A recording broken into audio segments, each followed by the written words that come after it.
welcome to Stays Crunchy and Milk. If you have questions or comments, we have multiple ways we can be reached. Twitter is, of course, the best way for those who need instant gratification, and the show's Twitter feed is at SkimPod, SKIMPOD. Stays Crunchy. For the more patient amongst you, the email address for the show is podcast@stayscrunchyandmilk.com. Crunchy again being spelled with a K. Crunchy. Hey, feel free to give us a call at 216-264-6311. That's 216-264-6311. Stays Crunchy and Milk. We're available by Apple Podcasts, Google Podcasts, Spotify, Stitcher Radio, anywhere fine podcasts are available. And of course, at the website, stayscrunchyandmilk.com. Please rate, review, subscribe, and share wherever possible, including on YouTube, where we can now be found at Stays Crunchy. And over on Twitch, where we're still Stays Crunchy and Milk. Our personal Twitters are Tatum 216, Lunchbox 2099, The Real ODP. And I'm your host, the Internet's Tayrell 713. Stays Crunchy. Stays Crunchy. Stays Crunchy. Stays Crunchy. Stays Crunchy. Stays Crunchy and Milk. So Aiden took the soap dispenser that I ripped out of the wall and cleaned it. And he fucking grinded all the glue and plaster and everything off the back of it so that you could actually see the original text. This shit was made in Italy. Nice. So I'm willing to bet this is the fucking thing that came with the house when they built the bitch. For sure. That stream is going. You are live. Oh, jeez. It hits the ground running. I didn't realize. Once I clicked the green button, it was on its way. There's no 3, 2, 1. Yeah, you know what it is. We back in this bitch live again, and so we go with that. And I utterly am unprepared this week with a what you call it. Live from Bedford Stuyvesant, the livest one, representing BK to the fullest. Gaffs I pulleth. That's not the lyrics for tonight, sir. Open the door. Open the door. So, put your hands up. I'm playing this song. Oh, good Lord. No, sir. No, sir. No party in the USA? We're not doing that? Well, because I simply I haven't the ability this week to actually, I don't have a Gabriel to give me something cold to work with. You just get some flows, and we start those right now. This little piggy got a house made of bricks. Hand over hand over hand over fist. This little piggy got a house made of bricks. Huff and puff, bitch, you ain't blowing down shit. Running on fumes, walking on coals. Pockets on Rogaine, balled out of control. Green means go. Red means go. I'm colorblind, motherfucker. I don't know. Feet and beating the block. I'm bleeding and squeezing the juice out. These are screaming to stop. I'm fleeing the scene with the too loud. Money talk if you showing off, then money talking too loud. Slap a gag order on the vault and cut Benjamin's tongue out. Them dead presidents run mouth. Won't be no more discussion. So hard in the pain, I fucking bust a nut in the bucket and run amok on you fuckwits and piss and cuss up in public. My come up ain't one to fuck with, nothing for nothing, you nothing. Stop it, slime, you are all snot rockets. Got a lot of products stocked in the dockers. That's Hot Pockets. Fresh out the car wash, still got a dirty trunk. Out for that gold plaque, like some old dirty fronts. Hello and welcome to it. It Stays Crunchy Milk. It's episode 449. A word up to the steam fitters. This is the show for the week of June 13th, 2022, and I'm joined by my best friends. It's Tatum 216. Yes. Welcome back. We missed you last week. Did you? I did. I mean, yeah. It's Lunchbox. It's Lunchbox 2099. You nailed it. And coming off the bench this week is Skim 6 Man from the Cadillac on Mars podcast. It's the homie Chowfie. What's good? I'm on to the good, sir. Welcome back. Thank you for joining us. Yeah, for sure. Your missing man is the real ODP. He is it's moving day for them, and I was just like, bro, just take it. I already invited Chowfie on the show when he told me it was moving day. I'm like, ain't no point in you trying to rush to jump in on this because when you could just have the day and dedicate the entire week to your family as opposed to taking a day out of it. So no worries. That song, if you were wondering, damn, who was spitting flows that hard, was this kid Despot. The name of that song is House of Bricks. And Despot only, as far as I remember, it has like 2 songs. I truly wish Despot would have did more, but he never Despot has an album fully produced by LP. It's been so go back to like early mid 2000s, and he was hanging out with if you were familiar with the group Das Racist, he was like in their clique. So he's actually got like a few songs with them as well. and his flows are ill. Like he's got a very, very, very New York style. Yeah. He's kind of been floating around LP for a while. First Run the Jewels tour when they were doing the half LP, half Killer Mike, and then together Run the Jewels. Despot was opening for him. So he did a bunch of songs, but just as like didn't ever get around to releasing the album. So in a few interviews, LP has said like, this fool needs to fucking just release this album. It's done. It's good. Just fucking put it out. But the kid has bars. Like he's fucking ill. I love that dude, man, and I love that song. And when that song came out, I was like, ooh, because I'd heard him with Mr. Motherfucking Esquire. Yeah. Uh-huh. And I was like, oh, yo, this dude he's nice. And then he dropped that single, and I was like, fuck, it's about to go down. And crickets. It's very upsetting. I think it's important that we discuss what kind of six-man Chaffee is. Is he like Jamal Crawford with the sick handles? Is he like Lou Williams with the cute baby face and the multiple girlfriends? Or is he like Kevin Love with that silver fox, handsome, mystique? Mm. These are all sports references. I don't know. I am certain it's a blend of the three. He definitely don't got a bunch of ladies because it'll be a motherfucking problem. But he is slightly silver, and I see he got the Reed Richards on the sides there. Does he like lemon pepper wet though? Okay, so you want to hear a story? When I was in Atlanta, we went to 2 places to get the lemon pepper wet, and even though everything said they were supposed to be open, both locations closed. Never got my hands on the lemon pepper wet. Damn. I do want to try them. So there is a hole in my heart of my Atlanta trip. I'm going to Atlanta end of September, like right after my birthday. Mm-hmm. T may or may not come. Anthony may or may not come.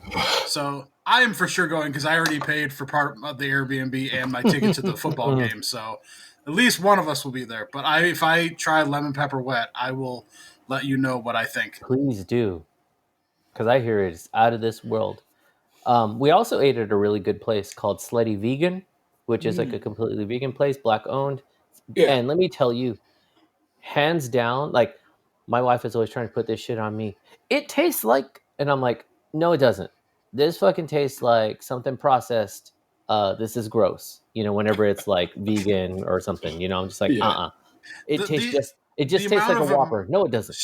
Stretching imagination bullshit that I've seen on the internet, like taking some mushrooms and throwing some sauce on it. Like, it's steak. No, it's not fucking steak. No, it's not. It's marinated mushrooms. Just let it be what it is. You know what's not buffalo wings? Cauliflower. It's not. It's such an unnecessary thing to do. Like, bro, you know what vegetarians and vegans know what they're in for? They know what they're in for. Yeah. They're trying to sell to people who are otherwise not interested, who they think are not interested in the product. Mm-hmm. But calling it steak, calling it chicken, calling it whatever is unnecessary. Yeah. It takes away from what it actually is. Mm-hmm. And just like I said, don't bother with that, bro. You come into it with an expectation. But I say that to say this and to, be on the contrary to myself. Slutty Vegan, only place where I was like, how is this not a fucking burger? Nice. Like, and they also serve fries and tater tots, and those shits were delicious. So, man, dude, the Impossible Whopper, like, you couldn't really tell the difference. Mm-hmm. And that's someone who eats meat. Like, I like it. The Impossible Whopper was fucking delicious. And I hate Burger King, really. No. Well, I really enjoyed the Impossible Whopper. I just heard on the Blackout Tips episode either last week or earlier in this week. I cannot recall because time. What is it?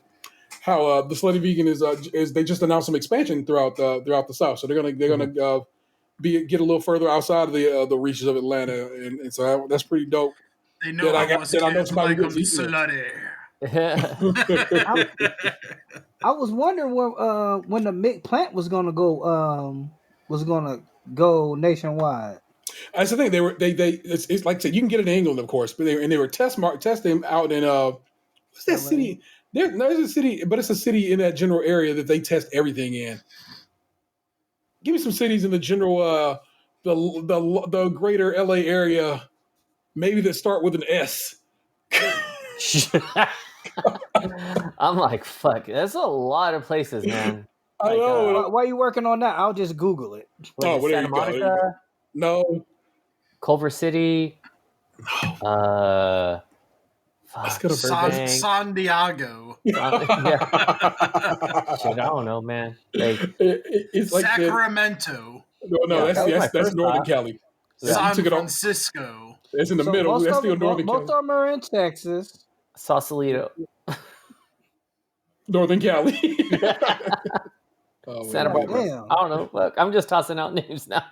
Okay, so Alameda, Yeah, okay.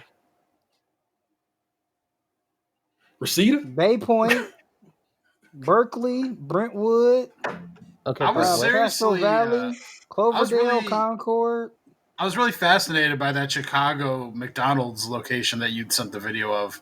The international one? The one you Yeah. get all the stuff in? Yeah, whenever we go Man. back to Chicago, we got to stop in there. It was so much shit we didn't do in Chicago. I'm like, fuck, man.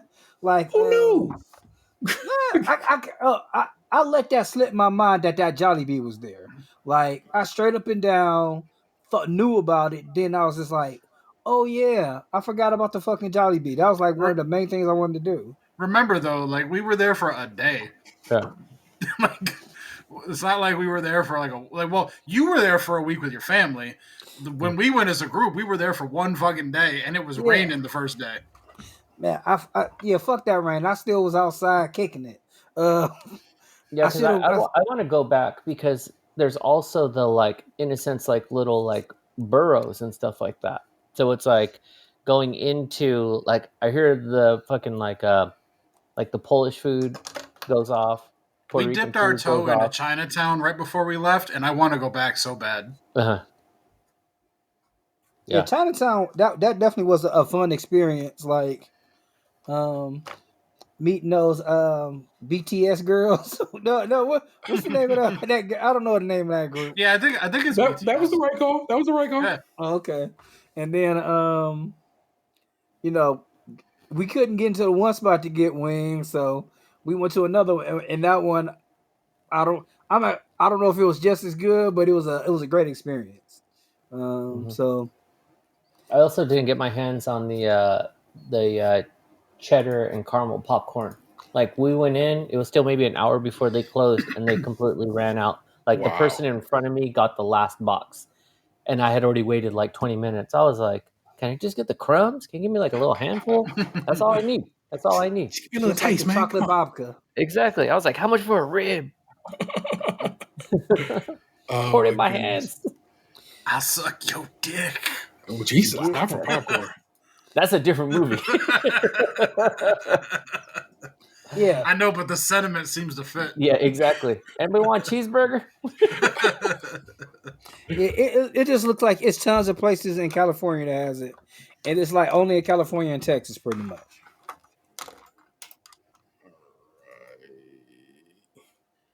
Yeah, and it sounded like a lot of the places you listed were like Central and Northern California.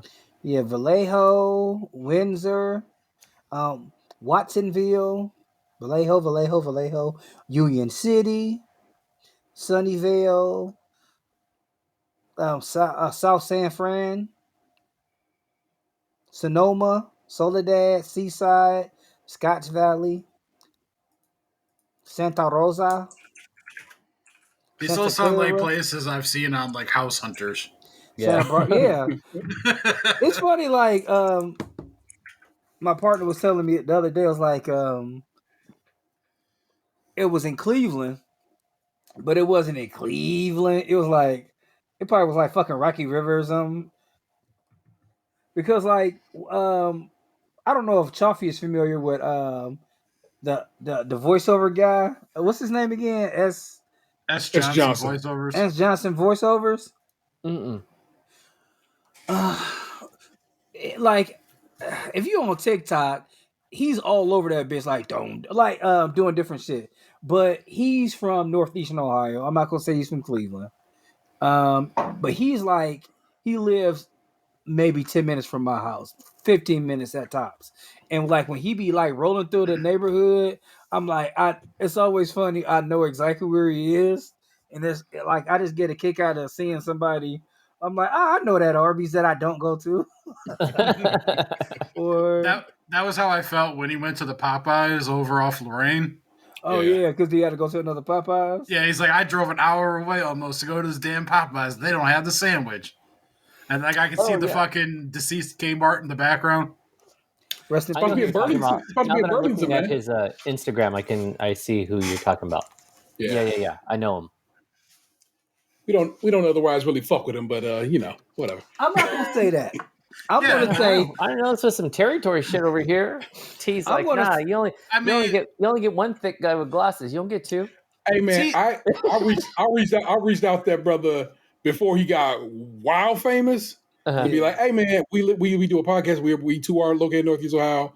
Just want to reach out and see if maybe you would consider getting down, and I got no response. So I don't. You know how hard it is for me to reach out to somebody. You know how fucked up that is on me. I think you all reached out to him. I reached out multiple times in the comments. I even had a guy like that knows me vouch for me, and that still got me no play. And I can understand T's resentment a little bit because this dude has gotten super famous, not because he's not talented, but he's also like he's kind of been doing the same shit that we've been doing for years on this podcast. Just he got famous on TikTok for it. But we can say that about a lot of people, like Good Mythical Morning. But yeah, like Oh man, this turned into the petty pod. People getting thrown under the bus left and right. Fuck all y'all. well, Everyone gets some. I mean, like it breaks my heart a little bit. Like when we do something, and then 4 months later, I gotta see like Link Neal's face on a fucking YouTube thumbnail. Like, oh, we're gonna try all 17 different varieties of Oreos in this episode, and then they get like 1.8 million views off of it, and we don't get shit. and then like at the beginning we used to do cheeses and we stopped, and they had a whole cheese episode. Yeah. So it's like I'm not like hating on anyone's success. I'm just like, damn, man, this shit really does feel random sometimes. Oh yeah, 1000%. I think back to the other dude, like I kind of feel like lately he's been doing this like hot takes. Like who doesn't like ginger ale or Dr. Pepper? He used to make me happy with his videos because I'd be like, oh man, I miss. He was injecting nostalgia into my veins. Yeah. Now it's like he just puts out videos and everything I like he says sucks. Yeah, it's all hot takes. And then when he said that he loved the oatmeal cream pie cereal, I'm like, you gotta be fucking kidding me. That cereal was so gross. That was Maybe terrible. he's listening to you guys and then trolling you. He's like, fuck it. You know what? It could. He's going to listen next episode, and then his next episode is like this. I don't doubt that. I mean, with all three of them DMing him, it could be like, I can't ever be on your show because I've been for years I've been listening to you guys and stealing your shit. I can never be on the show. He's the Amy Schumer of podcasts.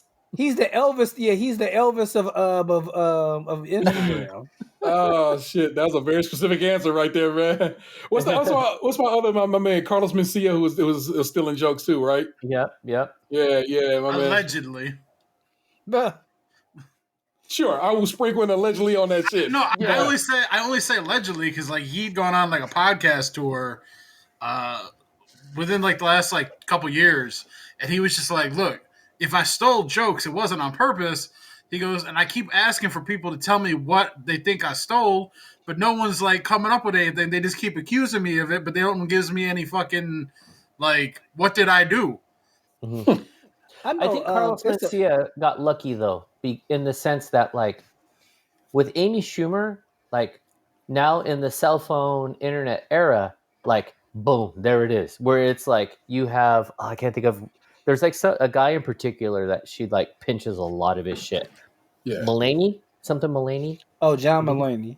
I think it's like him, and so then it's like sort of the side by sides where it's like he's doing the fucking joke, and then it's like boom, her. But changing. If you want to see Amy Schumer, just tune in to LeBron's The Shop tomorrow because she's going to be in the episode. Oh, but then I was going to say, but with Carlos Mencia, he was early internet era. Phones weren't doing that shit yet, so I think you don't have the documentation to be like, because I know, what was it? George Lopez went real fucking hard on him and was like, would say, I know he's called out a few jokes where he's like, I said this joke, he said this. Like, he gave examples, but it's all one person's word against another because the footage just fucking isn't there.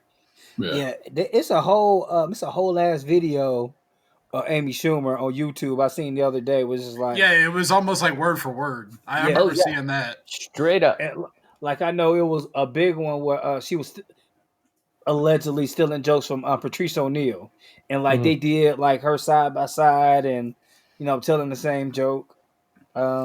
Patrice O'Neal's aura was so powerful that I bet he could bitch slap her from the afterlife 10 years post. It's always a joy when I start The Office over and seeing him in the first couple seasons of it. Man, I rewatched one of his specials like a month ago. Yeah, I think it was like Elephant in the Room or something like that. Yeah, Patrice O'Neal that man was on a look was hilarious. Just on an eyebrow raise was like, fuck, he changed the whole room.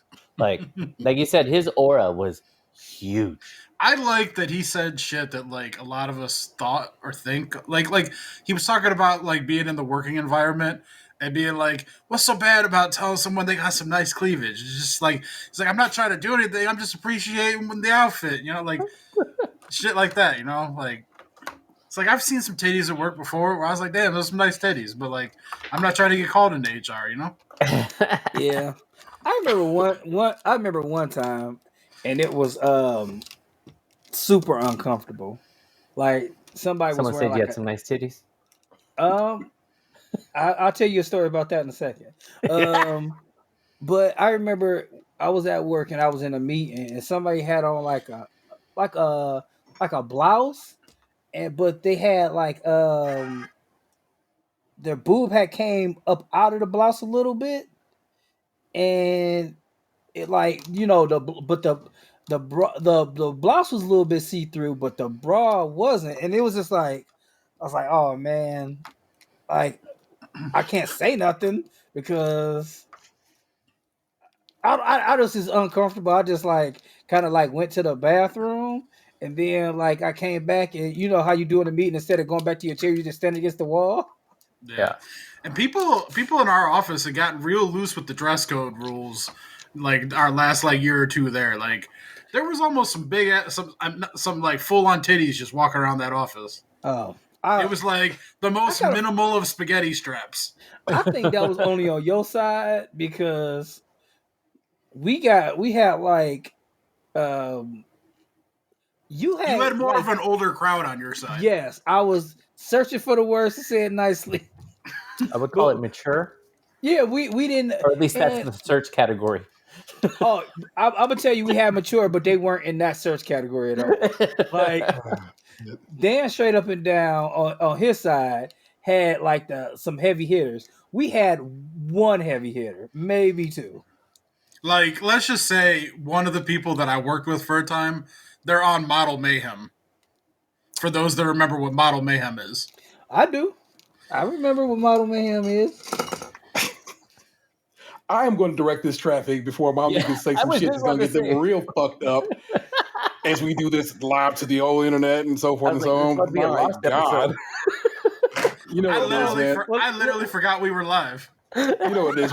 We are remote, which means remote shit means, you know what I'm saying, we do a news story. Hold on, I gotta tell Toffee the underwear story real quick, T. All right, let me finish my rigmarole. I got you. Okay. And you know what it is. Like I said, I read a news story, you know what I'm saying? We all get a little moment to spit some shit, and then am an asshole and entertainment shit, we leave. You know the rules. I just want to lay that out for you right quick.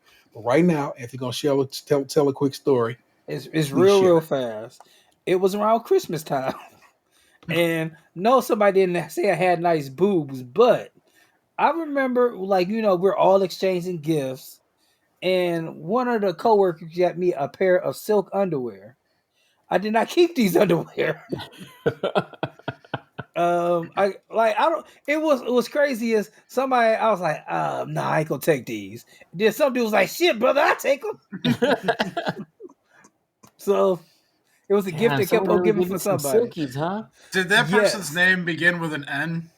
No, that person's name. We had to delve into this the last time we had the discussion because I was like, "Was it this lady?" And he was like, "No," and he was discussing on the lady I mentioned. No, the guy who wanted him.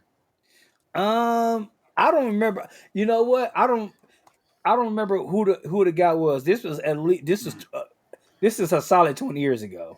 For sure. The person I'm talking about probably was there 20 years ago. Maybe, but yeah, that shit was super weird. My story this week is just a dumb one, and it's like a response from one local rag to another. So let's go for it. This is from the good people over at Scene. It's Vince won't tell me how to pronounce his last name. He goes by Vince Polak on Instagram. So I mean, what? Hey, that's his decision, not mine.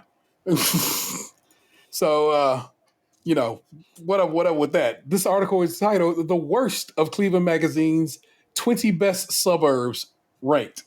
Cleveland Magazine came with an article about the best suburbs in the area. And this is a response to that, saying the worst of those 20 best suburbs ranked, which I thought was pretty hilarious. Cleveland Magazine's annual Best Suburbs issue, the most anticipated publication amongst those who haven't stepped foot in a grocery store since March 2020, is now out. The yearly rankings based on safety, housing, and school, and general celebration of the sprawl that from 1994 to 2017 sucked $2.4 billion in residential tax base from Cleveland, $4.8 billion from 18 entering suburbs, and $4.4 billion from Cuyahoga County. Essentially, the editorial version of NOACA application to add 6 more lanes to I-271 and 9 more highway exits in the far-flung outposts, newly deforested and paved, are, despite their faults, useful in some ways. For instance, a good reminder to many that Avon and Avon Lake are 2 separate communities and nevertheless indistinguishable from Sheffield Village. Or that there's actually a difference between City A and City B, despite the fact that they boast the same 20 national chains on main roads that look identical. Or that there's more tiny townships than you can shake an stringent HOA policy at. Overlooking nasty bits of suburban operations like politics, Strongsville's local GOP chapter that has welcomed and celebrated the dregs of conspiracy MAGA world with open arms while doing its best to be somehow even worse, Hudson, where frenzied residents have ousted the city manager, city council declined to pass a resolution supporting LGBTQ and minorities, and parents have demanded books be banned from school libraries and made Hudson a national headline in an embarrassing made-up controversy. Beechwood, where city government is so obstinately against transparency that it denied public records requests in a failed effort to shield Mayor Martin Horowitz from embarrassment over a minor scandal. The rankings instead focus on more simple quality of life, like safety. Needless to say, residents of Moreland Hills, home to Cleveland's Metro Parks polo field, are safety ensconced from anything resembling danger and lay claim to the safest suburban fiefdom in Northeast Ohio. Bay Village likewise fared well by that metric. No surprise to anyone who remembers that a vigilant citizen once called the cops on a statue of Jesus, believing it to be a homeless person. Orange Village is probably poised to climb in the ranks now that juveniles will need a parent or guardian to be anywhere close to Pinecrest after 4 p.m. every day. That's not even the same city. Housing is what piece. This is what this is. Housing is one of those two factors, and here the value is on appreciation and median sale price. So big ups to Chagrin Falls, Solon, Highland Heights, Westlake, and others for becoming even more increasingly expensive places to live. But with so many factors left out of the assessment, Scene dug deep to re-rank Cleveland Magazine's top 20 suburbs on a more full range of metrics. You can find them below. Our ratings followed by the suburbs ranked by Cleveland Magazine. Congratulations to all the winners. And if you look at the list, it just says all of them are tied for being the worst of the 20 suburbs that Cleveland Magazine called the best. And I have to chuckle at that. So Highland Heights is the 30th best city in the United States. Period.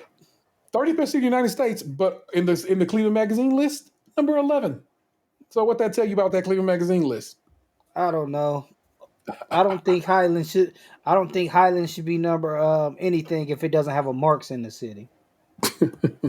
If you don't have a Marks in your city, you are not a good city to me. That one was that was for my locals. You know what I'm saying? Y'all will hear that. Y'all will hear that and maybe chuckle a little bit at that. But that's it. I wasn't gonna give you too much news this week. Again, when we got a guest in the house, we try to keep the flow moving. So first up, as always, is Tatum. Ant, what you got for us this week? I have so much going on in my life that I would just say I don't have like really anything to talk about. My life is a whole bunch of shit, and then not really anything interesting all at the same time. Sometimes that is how life flows, though. So Yeah, but well, I guess I could. My birthday is Monday. Monday. I'm not going to be doing anything, but I am. Dan is treating me to go see Chris Rock. I can't wait for that. Tight. Dan is knows how to really take care of a young man. Okay. Only if they know how to put out, though. I was about to say, it sounds like some date night business. I'm going to be putting my hands on some paraffin wax for the next couple of days for you, Dan. Popcorn trick.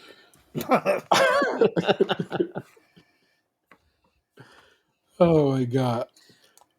But what like we've been looking at houses because we're gonna move, and then the reason I wasn't on the show last week, so we did a home inspection.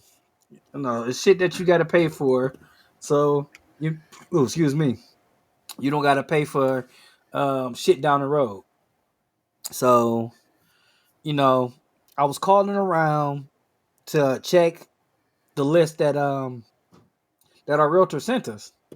So, and I just remember clear as a bell, like the person saying like, yeah, while we're inspecting the house, we let the water run for about 20 minutes. That's just, part of it. I was like, okay. And I was like thinking to myself, that's fucking excessive. Why you got to run the water for 20 minutes? Yeah, that's wild. So we get to the house, get the boys settled in.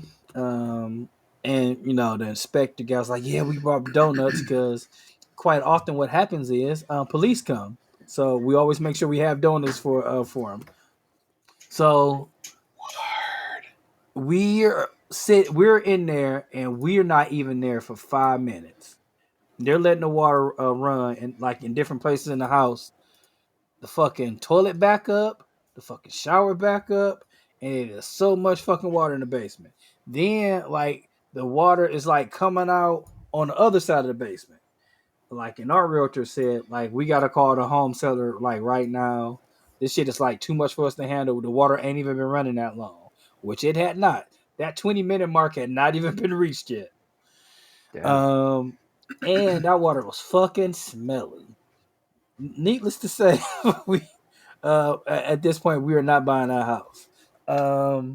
And, like, so part of the inspection, like, they run, and everybody didn't do this. So this is part of like we had to make sure because having sewer problems in the past, I was like one of the main things we wanted was to have an inspection company that runs a camera through the sewer. Yeah. The part that we will be responsible for if we bought the house was up to 40 feet. The sewer was so backed up it will only go 35. So it was a scramble with that, and it was just like I'm glad that we went the extra mile to make sure we had the people to do the right thing because like the one that like one of the ones that was the best rated in Google didn't do a sewer line check, and we would have had to have somebody else come out and like the seller wanted us because the seller has already moved. And it's a relocation sale.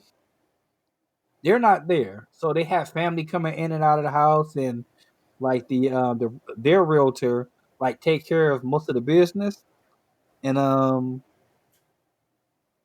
like they wanted to close the like usually closing is around 45 days or more.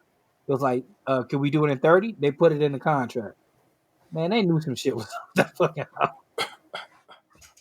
They knew something was up. So yeah, that's why I was out last week. And it was interesting, but it was a big sigh of relief to like find out before we closed on something or went straight through it, because a lot of people in this market now are buying houses pretty much sight unseen for some Yeah. and yeah, that would have been fucked up. I'm sad that a house you at least liked enough to say let's inspect it turned out to be shitty. But I mean, I don't know. I guess it's dope. It's dope that you found out early in the process. And Oh like, all right, yeah. I don't love you anyway. And it had some other problems that we were probably willing to live with, but man, it had this something that I thought was super sweet. So it was 3 bedrooms, finished basement, but it had like pretty much what was a mother-in-law suite, Yeah. like that they had transformed this part of the house, which had like a bedroom, a laundry room, a 3-piece like bathroom, like a sitting area and a kitchenette. I was like, that's fucking dope. Like we already got in the main part of the house, like a kitchen and everything. So like we were thinking about like this would be our bedroom with a fucking kitchen in it, which which would have been pretty sweet. Or years come down the line, and the boys get older. Maybe we can Airbnb that part of the house out, because you can just lock that part out, and that could have been some extra income. And all thrown away now, motherfuckers. Well, Right. not in this particular situation. Who knows what will come of it. Yeah, other things will come. I'm pretty optimistic about that kind of stuff. Like, I remember, it's funny when we were looking for houses before, 8 years ago. It was this one house that had like a nice ass basement, and it had like a full like diner setting in the basement, like the long formica countertop. On the top, yeah. It was, I thought that was super nice, and it had like this garage where in the back of the garage it was like this whole little like man cave in the back of the garage, and it looked out on this vast amount of land, like going. I was like, man, that would have been sweet to have, but that house was small as fuck, and like to have all that would have been nice, but like, man, we don't have 2 kids since then, and man, it wouldn't have worked. It is. I mean, I know, like, I'm his dad and shit, but like, Emery has got so fucking tall. Like, it seemed like in these last 2 weeks. I don't know what's going on with him, because he only eats pizza and lasagna. So He's just carved up. That's why. yeah, and but he seemed like he just got super tall these last couple weeks, and I don't know where that shit came from. And like, I'm gonna feel bad for Anthony in a couple years where he got a big little brother. That's probably gonna be way bigger than him. I am the big little brother. I don't know if they feel bad. I can't be worried about it. Well, it's like when you're the youngest, sometimes you, especially like when you're like kind of close to age, you get to experience so much in life at the same time. It was like, you might be 3 years older than me, but I'm doing the same shit as you all the time. And like, Emery's 4, still 4. Yeah. Like, and he'll be in kindergarten. Like they're in summer camp together, and like got most of their classes together. And like they just be chilling with each other all day. And like, I know Spud really don't get no separation from it. They I ain't trying to deal with this shit, man. Get on gone. Well, they seem to be getting along. It's like they already got a secret weapon in your back pocket at all times with Emery. So I guess he's enjoying it. Very good. I can tell you, as an older brother, one of his younger brothers is probably an inch taller than him. I fucking hate it. Fair. Oh, okay. Fair. I can't say anything about height because every motherfucker over the age of 9 is taller than me. So, what do you want me to do? They might be bigger than you in height, but not bigger in spirit. Don't worry about it. That is true. That is true. That's what's up, man. Well, we best of luck on your continued search. May it come to a conclusion sooner than later, and may it be the dopest house ever. I should come to this side of town. Well, coming to your side of town would be nice, but you guys don't offer a lot of land with your houses. That's in this. If you was in my neck of the woods, but you got to go like 2 cities left. You'd be straight. I don't. To be honest, I don't think I would be straight 2 cities left from anywhere for where you guys live at. I think. I'm gonna stay with the racism I know on my side of town. Fair enough. You know what I'm saying? I cannot deny you that. So it's all to the good. Story time with Lunchbox is the second. What do we call this? Chapter? Situation? Chapter? Whatever the hell, you know what I'm saying, on this show. That's how we do. Segment is the word I wanted. Thank you, Brain, for catching up with the rest of my rest of the situation. You're welcome. And, Daniel, man, what's on and crackling in your world this week? Well, you guys already know this, but for the listener, I had a fucking situation come up tonight where I was taking a bath bomb bath, and I was doing a little body shift in the bathtub, and I wasn't paying attention to where my arms were flailing as I was moving, and I basically tomahawk chopped the soap holder that was plastered into the wall, and I ripped that shit out of the wall. So for those of you watching on YouTube right now, in my hand is said soap holder that was tomahawk chopped out of my shower. Made in Italy in the 50s. So it doesn't say the 50s, but like... Yeah, just try to let it focus. I want to see what it says. Oh, that's so cool. Oh, man, that's 2 weeks in a row I've done that. I got to stop. Yeah, I'm like, wow, man. Some Italian person going to be like, yo, bruh, once was sort of okay. Twice is a motherfucking problem. To be fair, we both did it last week. I just don't think I got caught. But yeah, so like, Mamma Mia, fuck. So like, I was trying to have a nice, relaxing evening in the tub before I took a shower and whatnot. Like, I even triple bath bomb because I told you guys last week that the bath bombs I have are like tiny and like it didn't have the same effect as a big one. So I was like, I'm gonna fucking triple it up this week. I'm gonna get all the exfoliation and the nice, pretty water and the fragrance. And I'm laying there, and I even brought the tablet into the bathroom with me, and I was watching a couple YouTube videos as I was soaking. I was gonna fucking live it up.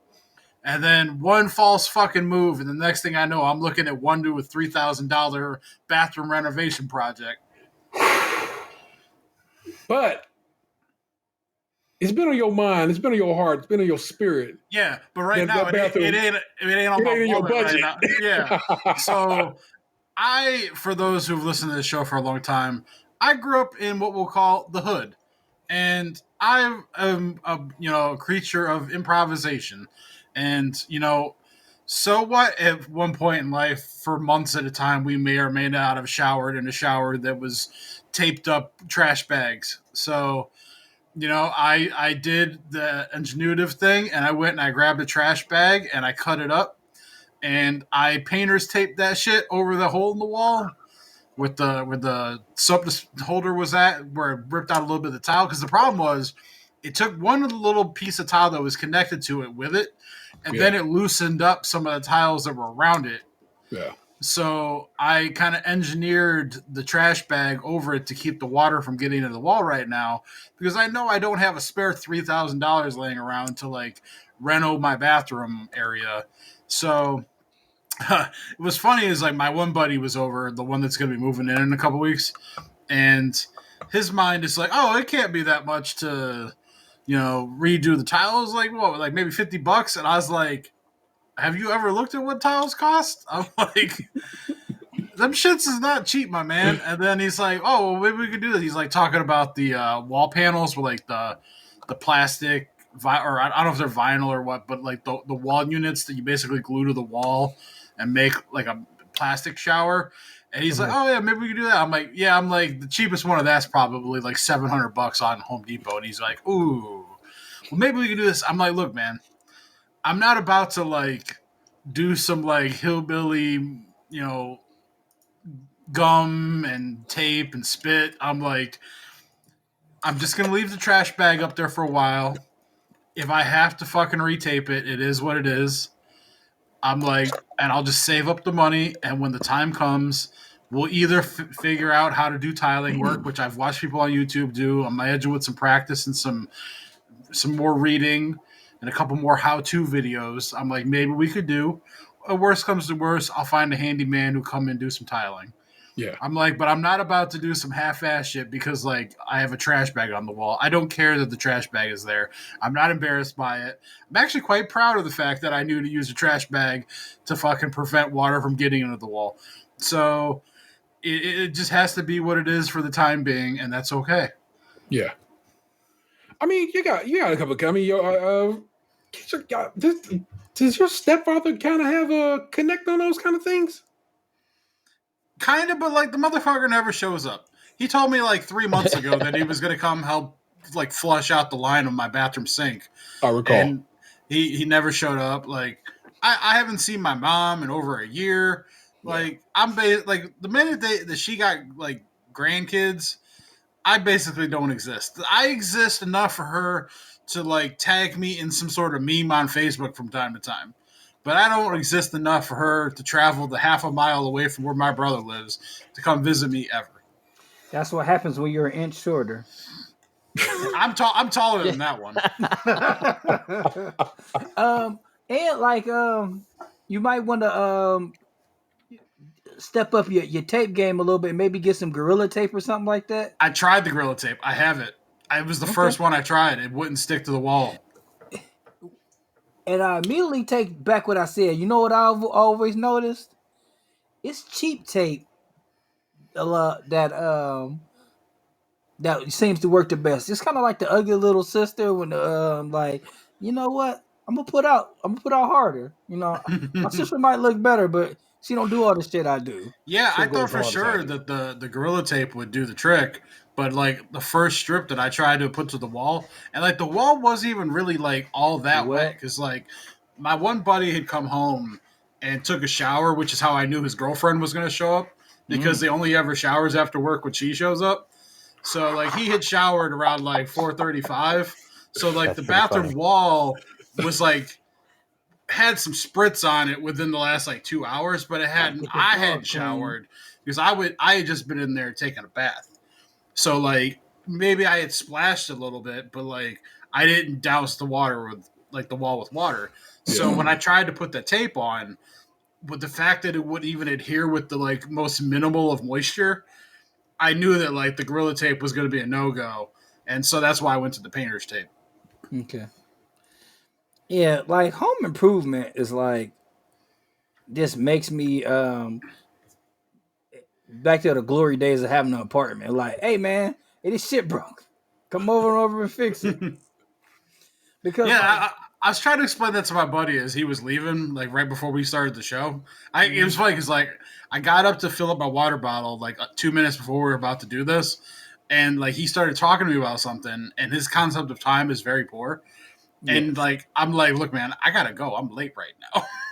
But like the conversation we were having, I was trying to explain to him that, like, this is my home. If I'm going to end up fixing something, I want to fix it right. I don't want to do the old, we'll do it good enough to get by. Yeah. because it has to last because I'm going to be here for a while. I've still got a mortgage. And we lucky we got them. That's also something I got on the list. Just don't get me wrong, remind me of that.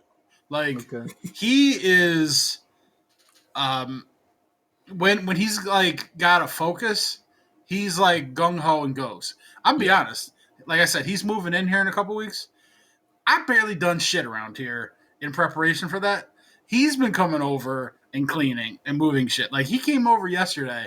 I laid on the couch and I watched AEW while he was 15 feet away from me cleaning out my linen closet.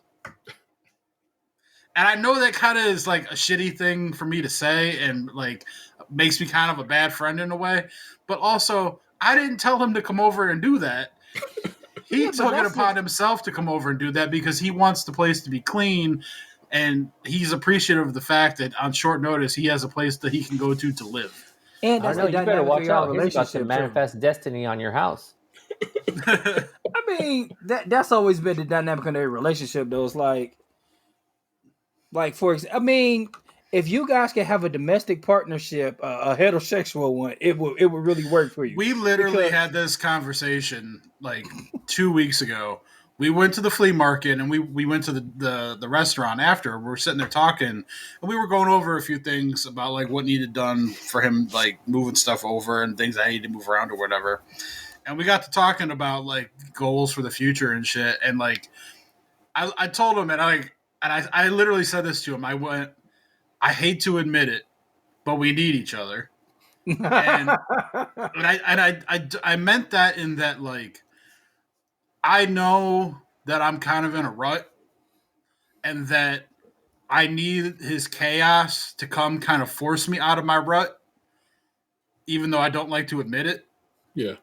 But he also is too chaotic and he needs me to help reel him in. So you really hit each other with you complete me? Yeah.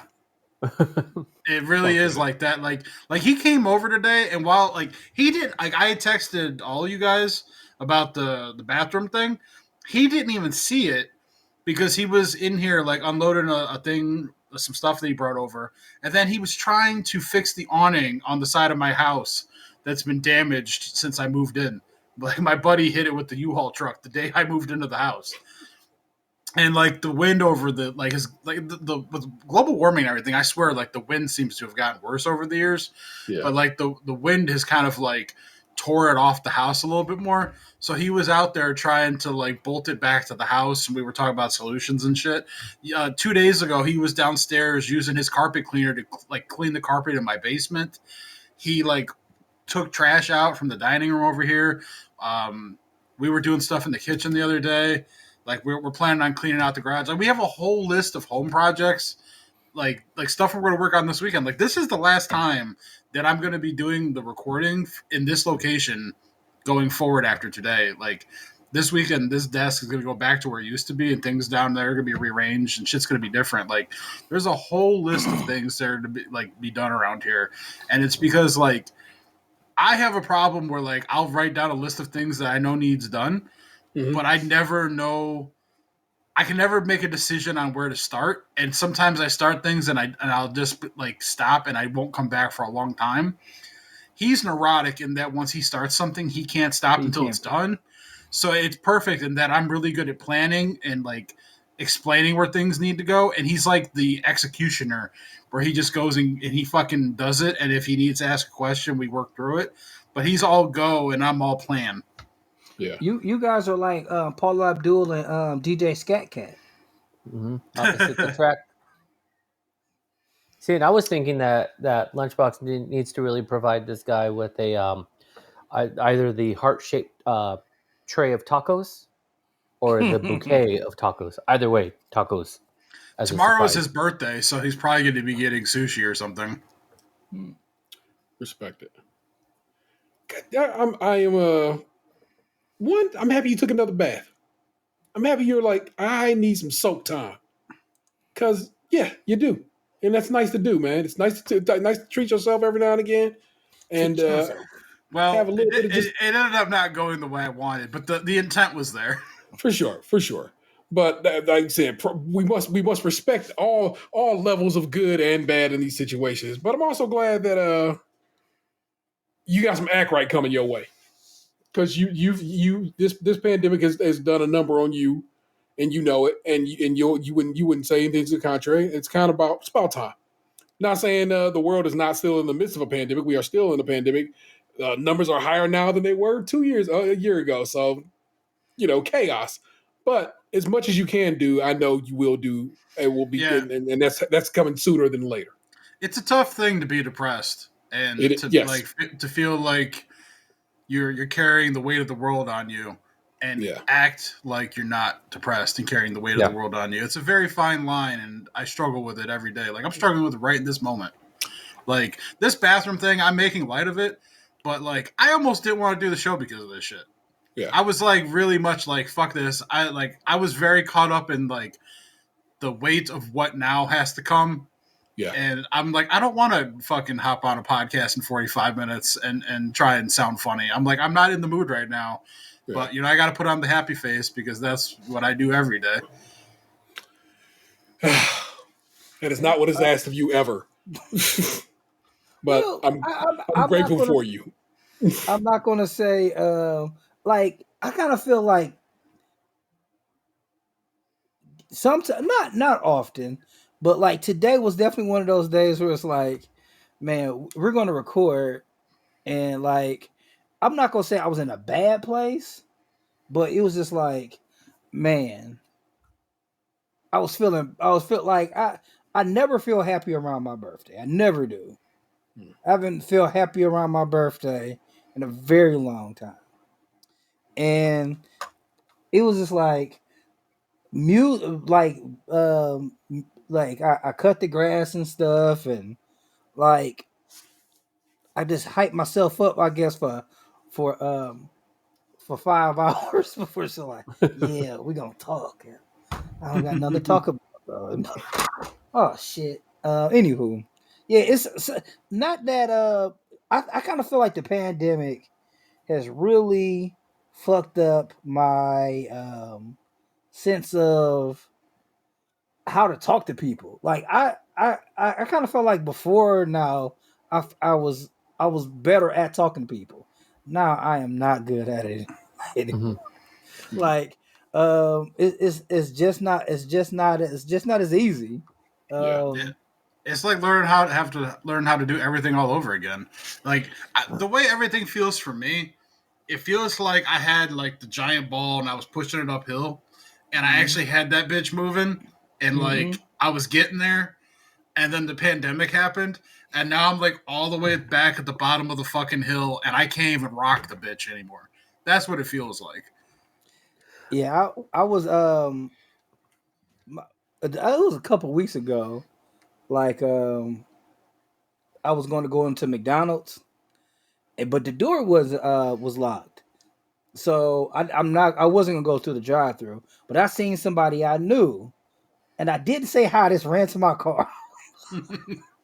Well, I was gonna say that I think you're right though. The pandemic, like, I interact with people, like a variety of people, like on a daily basis, and what I think it broke our scripts. So it'd be like if I saw Ant, it was like, oh, this is Ant, and we talk about pizza. This is Lunchbox, and we talk about basketball. You know what I mean? And it was real easy to jump in those dialogues. Great weekend, huh? Yeah, man.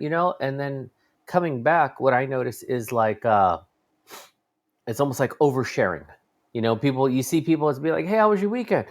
It was good. I did this and that. I scrubbed my balls, and you're like, "Wait, what?" Oh. Like I just you could just tell me you went to Trader Joe's, but like people want to tell you everything because the boundaries and discourse is real weird, and I think we spent a lot of time now like communicating more on like text or social media. So when we actually talk to each other, we either are uncomfortable, like, "Hey, how's it going?" Fucking run to the car. Like if we're trying to like date someone in like the 7th grade, like, "Oh shit, she looked at me," whatever, Or it's like I said, just like way too much dialogue where it's like I had one lady in full detail describe her new birth, and I was like, okay, thanks. Like So you shit on the table, and now your labias are longer. Like, okay, gotcha. Like, I just needed to let you know your son threw up in the office. Like, that's all I wanted to let you know. But it's just like either people are afraid to talk, or people are just like, fuck, somebody to talk to. I haven't like actually had a physical conversation in so long. So it really jacked people up. I think like it took the personality traits to the extreme. Like, yes, us introverts, like I didn't want to do the small talk before, but like it was like now you muscle really memory. Yeah, now I really don't. Yeah. Like, and that's why I'm saying that it's like that scripted dialogue. So if you are the introvert and you already know, like, I just say these things. This is how I get in. This is how I get out. yeah, you it know? was like I knew what I needed to do to get them to leave me the fuck alone. Mm-hmm. But Yeah. now I just want to avoid the whole situation altogether. Yeah. Yeah. There's a reason why, like, I barely put gas in my car ever. Like, I got my oil changed in my car when T and I came back from Memphis in 2020. Like, that Yeah, I was gonna say Memphis. Fuck. that was November of 2020, right, T? Or was October? No, it was October. It was yeah, okay, it was October because I went to Cincinnati that weekend. So we came back late October, got my oil changed, then I drove to Cincinnati like the next day. So that was like, it was Halloween because the Bengals played the Browns on Halloween. It was the one of Baker Mayfield's few game-winning drives. I was at that game. So that the day before Halloween that year, 2020, I got my oil change in my car. We are now in June of 2022, and I am still 1,300 miles shy of needing an oil change. Here's what I'm going to say is based on time, I think you'd need to get that oil changed. Not on miles, just on time. It's synthetic, man. Like, the shit doesn't go bad. Like, oh, okay. Never mind. Yeah, that's what I'm saying. Like, it's like, I go places from time to time, but they're all close. Like, Sam's Club is literally a mile from my house. If I need to go to the post office, it's like 3 miles. It's like a 6-mile round trip. But I only need to do that once a month to drop off the mortgage check. Sam's Club, I buy in bulk, so it's not like I'm going to Sam's Club every week. And so then it's like after that, like, I don't know. It depends on if I do something with people, which being an introvert, I only tend to do the shit that like I really want to do with people. Where if they're just like, oh, hey, we're going to go to this restaurant on Saturday. You should come. I'd be like, I don't want to spend money and it's far away. So I'm not going to do that. Real quick, and not to put you on the spot or give us a story on it. I really enjoy your DoorDash stories. And so you're just talking about shopping right now, especially the ones where you're like, order a fucking ice cream, and then it was like 2 doors down or whatever. Yeah, any recent like ordering adventures and stuff like that? Not everything really. Been working out? Everything like has worked out, and like I'm trying to order less. So like my Uber Eats membership, I had it for the year because last year they had like a 50% off deal. It actually ends next Friday, and I set it to not renew because I'm going to try and make an effort to not use it anymore. That's part of the whole try to dig myself out of this rut and this like fucking weight that I've put back on is to try and cut that off. Because that's the other good thing about my buddy moving back in is I had workout equipment downstairs, but like I didn't have the personal motivation at this time to go over there and use it. And he's bringing his shit over too. So we're like, I'm basically going to have a full home gym downstairs. Nice. And a person who also wants to work out. So like, this is the thing about him is like he can be a little pushy to the point where he annoys me sometimes. But in this instance, I know it's what I need. So I'm going to have to find that balance between wanting to wring his neck and being thankful that he's here to push me. No, that's huge. That's huge. But yeah, I haven't had any like what you were describing was like early on in the process. Yeah. And I specifically remember that night. And the things that were going on in my head that night, I will never be able to forget. Well, Chaffee, man, I now hand over the reins of this show to you, sir. What would you like to share with the listeners of this program? I got so much to share. I've kind of just been pretty much like work. Like here, let me start with this. I want to start with the bad before I get to the good. I just want to give a huge shout out to like all the educators out there. And I'm not just talking about the teachers. I'm talking about like the administrators, the fucking kitchen staff, everyone that tries to keep the school together, the office staff, all of the fucking people. This job is fucking hard. And as we talked a little bit earlier about like the conversations, you know, like people like not knowing how to dialogue, like the dialogue is fucking insane. Like I know I mentioned this on like Cadillac on Mars, and I'm gonna just say it here too, just to a different audience. We don't have an agenda. Like we're not trying to turn all the kids trans. We're not trying to make every child anti-gun. Definitely not trying to vaccinate your children. Like I said it on Cadillac, I can barely get teachers to like teach math and language arts without like having a union issue. You think I really like they? You think they really want like to do more work? Absolutely not. But so with that, it's just been like this school year with like coming back, not being hybrid, distance learning has been harder than the distance learning years because it's like we're trying to basically say like the last like 2 years didn't happen. We're just back. We're normal. And it's like, no. We got a lot of issues. So this is honestly the hardest year in education I've ever had. And I've been doing this now in some form or fashion since 97. Wow. So this is the hardest year I've ever had in my life. With that, 97. yeah, I've been going way back. I was in middle school in 97. Me and Chalk are the same age. Y'all sleep on that. Yeah, my old head out here. Yeah. But I will say with that, I've been outside Chalfie, man. Like I like opportunities. I'm like, let me get outside. Let me go do something. Let me go to this concert. Let me do this thing. And so just been trying to like have fun and enjoy life because I've seen so much life lost, you know, actual life loss, and like that sort of spiritual life loss. You know, I've seen a lot of people's like lights kind of dim down, where it's just like shit is hard.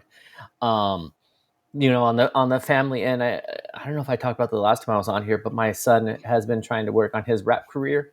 He's officially settled on his name, Drippy GP, aka Giovanni, and now that he's skateboarding too, I call him Lil Shreddy.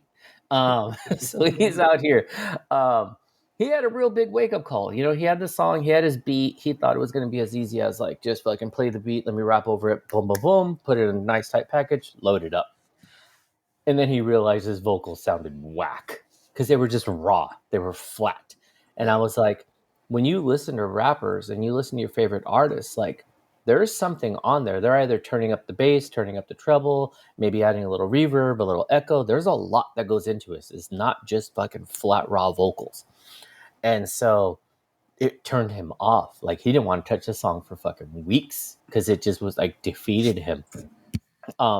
And I had been pressing him as well, like hit up your friends, like talk to your homies, like you got young people with time, because he wanted me to do it. And I really did value that he wanted me to be a part of this, that he thought I could do it all. And I was like, listen, man, like I run a school. I'm not like a fucking music engineer. I'm going to help you as best as I can. So fast forward to last Sunday, we finally get his song up. It's called It's 2022. You can find it on Bandcamp. There's a few people who downloaded like that version in the first couple of days, re-download it again. There's a new version because this is what my son did. And I was very proud of him. He reached out to his friend. His friend listened to it and actually connected with him and was like, hey, I like the song. He's like, but you know, I edit shit. Like I do this. And so then his friend went back and let me tell you, it is exponentially better than the original.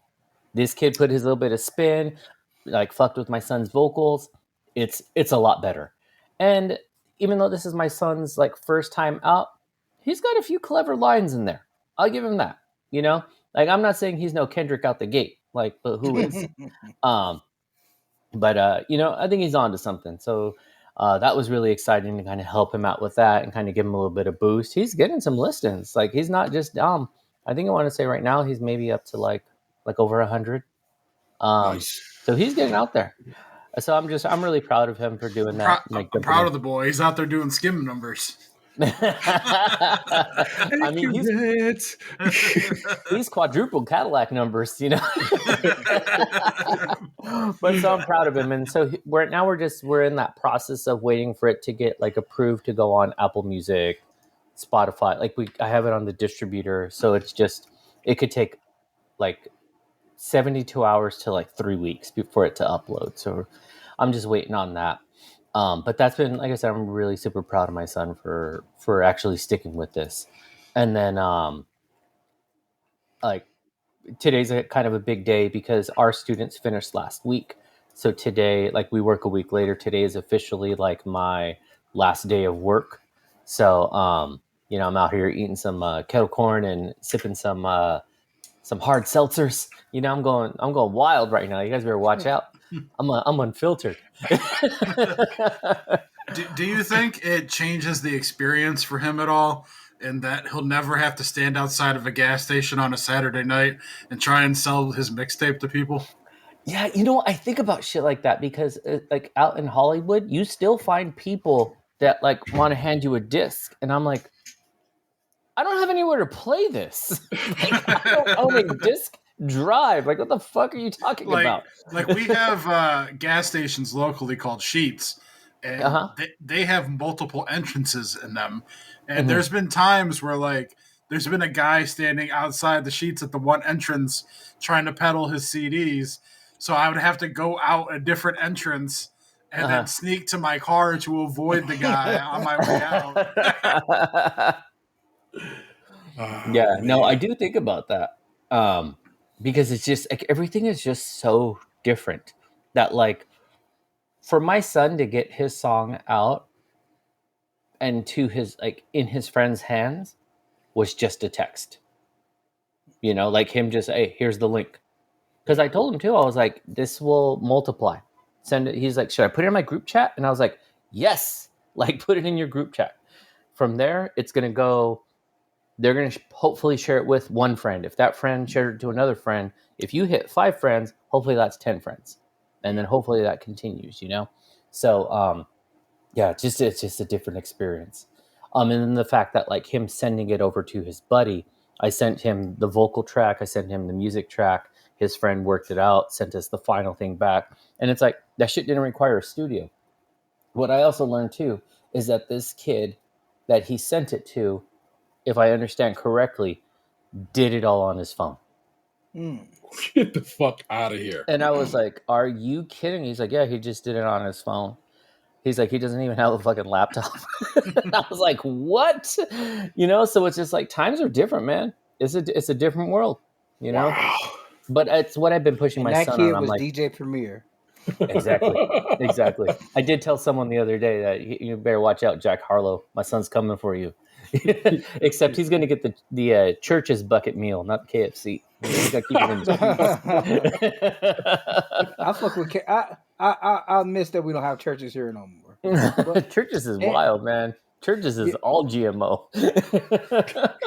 Like their chicken wing is a human arm. Like it's like I noticed Church's chicken was bigger than everybody else's chicken when I was a child in Tennessee. Mm-hmm. It was always something going on there. I'm like, what birds are these? Because these ain't natural. No, the first thing that they do is that when they cut the chicken, that's part of the chicken breast on the wing. No, but the wing is fucking big, like big. Because when I was working in Compton, like the ladies used to go get a wing, right? And I was like, who gets a wing? Like, that's stupid. And then they brought me a wing and I was like, oh, that belongs on an adult. Like, that's this might be human flesh here. That shit is insane. Oh, motherfucker.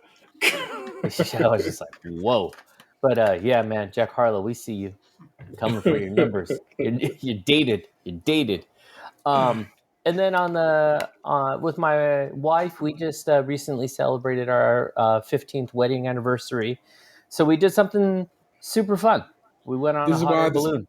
This is why this man is on the show this week. I needed to know about a hot air balloon ride. Everything about it. Oh, what the fuck? I know. See, my fellow fear of heights, my man's knows. So I'm like, wow. Right. Okay. So I'm with Lunchbox on this, and so I'm going to start with this before I get into the story. And I promised my wife I'm not going to shit on hot air balloons, and I'm definitely not because there was stuff I learned. What I never told my wife is that I absolutely did not want to do this. I don't like heights. Like I don't like flying. Let me put it that way. Heights I can live with. It's fucking flying. I can make it in a plane because I don't have to see outside. Same. You know? Like, just like, oh, shut those fucking windows. Let me put my headphones in. I'll zone out. Like, boom. Like, I don't know. Fine. Let me tell you what was wild scary. Being in a wicker basket, in a fucking, like, near transparent, like, sheer balloon. That shit is scary.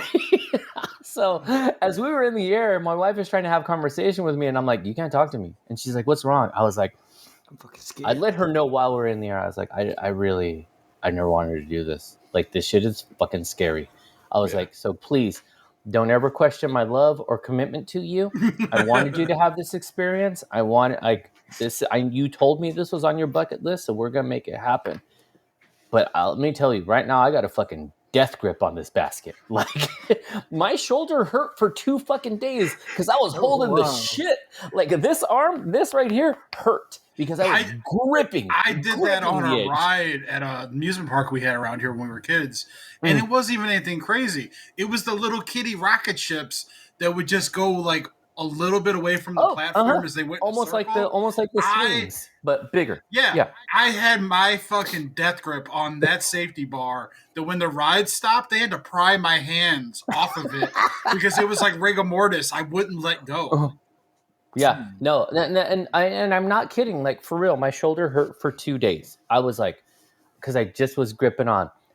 But I will say this to really like be like clear about the whole experience. Like, it did like open my eyes. I had to look at it at a very like factual event or educational, you know. Seeing the balloon like fill up was really, really interesting, because it's like they lay out these giant fucking tarps and the balloon is huge. What we learned is the balloon that we were up in could fit, I could be wrong, but I believe she said it was 3,500 basketballs could fit inside this balloon. Now, if it wasn't 3,500, it was 35,000. But 35,000 sounds like too many. Yeah. But so it was just a huge fucking balloon. And it's like they set out these 2 giant fans at first, and that starts to blow it up. And they actually lay the basket down on its side, and they start shooting the flame in it, and then that eventually gets it to rise up. Let me go back. I'm kind of going a little too fast in this. So we went into the Temecula area of Southern California, which is kind of like the beginnings of the desert. Now, in that area, even though it is a little deserty, it's like they're vineyards. So it's like sort of our local wine country type of thing. And so you can either go one of 2 ways. If the weather's good, you hot air balloon over the vineyards. And if not, you go in the other direction because the marine layer really comes in and makes things super, super foggy. So we showed up at the hot air balloon place. I think we're supposed to be there like at 5. So we got there at 5. And then from there, you get in the baskets, you go to like into the hills. And that is maybe about a 20-minute drive. And then they start pumping them up. These guys are efficient. Like they said, once we pull the baskets down and fill up the balloon, that whole process will take less than 20 minutes. You will be in the air in 20 minutes. I shit you not. They had us up in the air in 20 minutes. Like we were going. How do they steer the thing? I'll get there. I will get there. Okay. So what I didn't know, so if you ever decide to go on a hot air balloon ride, more than likely you will be in a basket with other people. And so in our party, there were 10 or 12. And then there was the big basket, and it had like compartments. Like think of it like a fucking desk organizer, right? And so it would have been like a small party in one pocket and another party in another pocket. So instead of us all commingling, it was like they kind of organized everybody.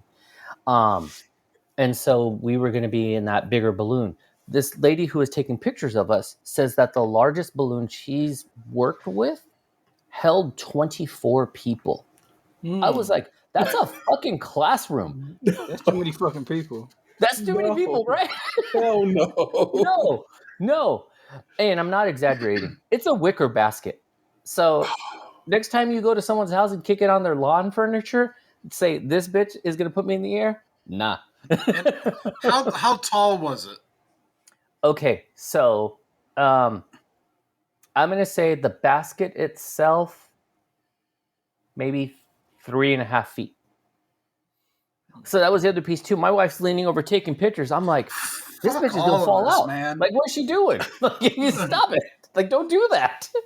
My balls just shifted up into my belly, bro. When you said she was hanging over the edge. Yeah, No, she's like, let me sir. take a picture. I'm like, what?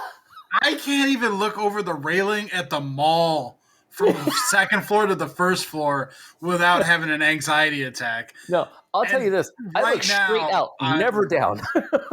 Yeah, No. that's the trick. If you look, I can look out, but the moment Not I down. look down, it's a fucking wrap.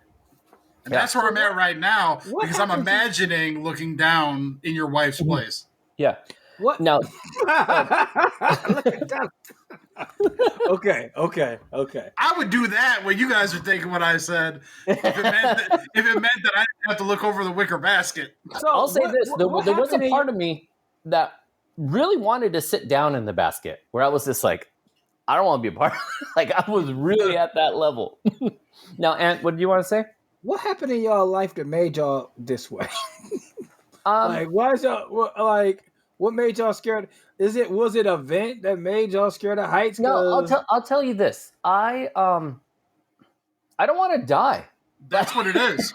Like, that's Literally- honestly it. It's just like, It's literally a trigger because whenever I look down, it's not that like the distance is what I'm afraid of. It's the thoughts that immediately come into my head of me falling to my death. Because it's kind of like Final Destination where I play it out in my head without it really happening. yeah. That's what happens every time. Is this the day the plane crashes? Is this the day the balloon falls? Or do I trip and slide over the railing on accident or something like that? That's Yeah. where my head immediately goes. Because And it's there's no, like, you don't get a fucking parachute. Like, that balloon gives up. We were 1.5 miles in the air. That's didn't why know I that. was asking how tall the edge of the basket was because 3.5 feet. I'm 6 feet tall. 3.5 feet. That's like up to my fucking stomach. Right. So imagine being waist height looking. Yeah, like No. people are fucking clumsy all the time and trip. Like, what's to say that I'm too close to the edge? I lose my balance and I fall over. Yeah. So for me, it it's- genuinely is like, I'll give it to you in this context. Like I said, wicker basket, you can see through it. That's already stressing me out. I'm looking at the balloon. I can see the sky through the balloon, right? Because it's very thin. There's no walls. The cable's connecting the basket to the balloon, even though I know like if I break it down logically, I know, yes, these are tension tested. They can withstand, they can hold. I don't give a shit though. They look like spiderweb strings. Like, no, you know? So let me go back and then I'll go forward. We did get kind of lucky because I was like, fuck, we got to be in the basket with all these motherfuckers. Now, there was a small basket for a private flight. There was this kid, and I call him a kid because this fool looked like he was a smooth 21 years old. And he had purchased a private flight for him and his mom. And then apparently they got in a big argument that morning. So this kid showed up without his mom. And they're like, hey, we can't fly with you because it'll be too light. So then they're like, you're a couple of two. Whereas the other parties were, I think, parties of four and something like that. They're like, it's just you two. So you two get to go in this basket. So in the basket, it was pretty much just me, my wife, the pilot, and this kid. So we lucked up and got in a sense, a private flight. The kid never bothered. For the whole time, we thought it was like the pilot's fucking friend this whole time.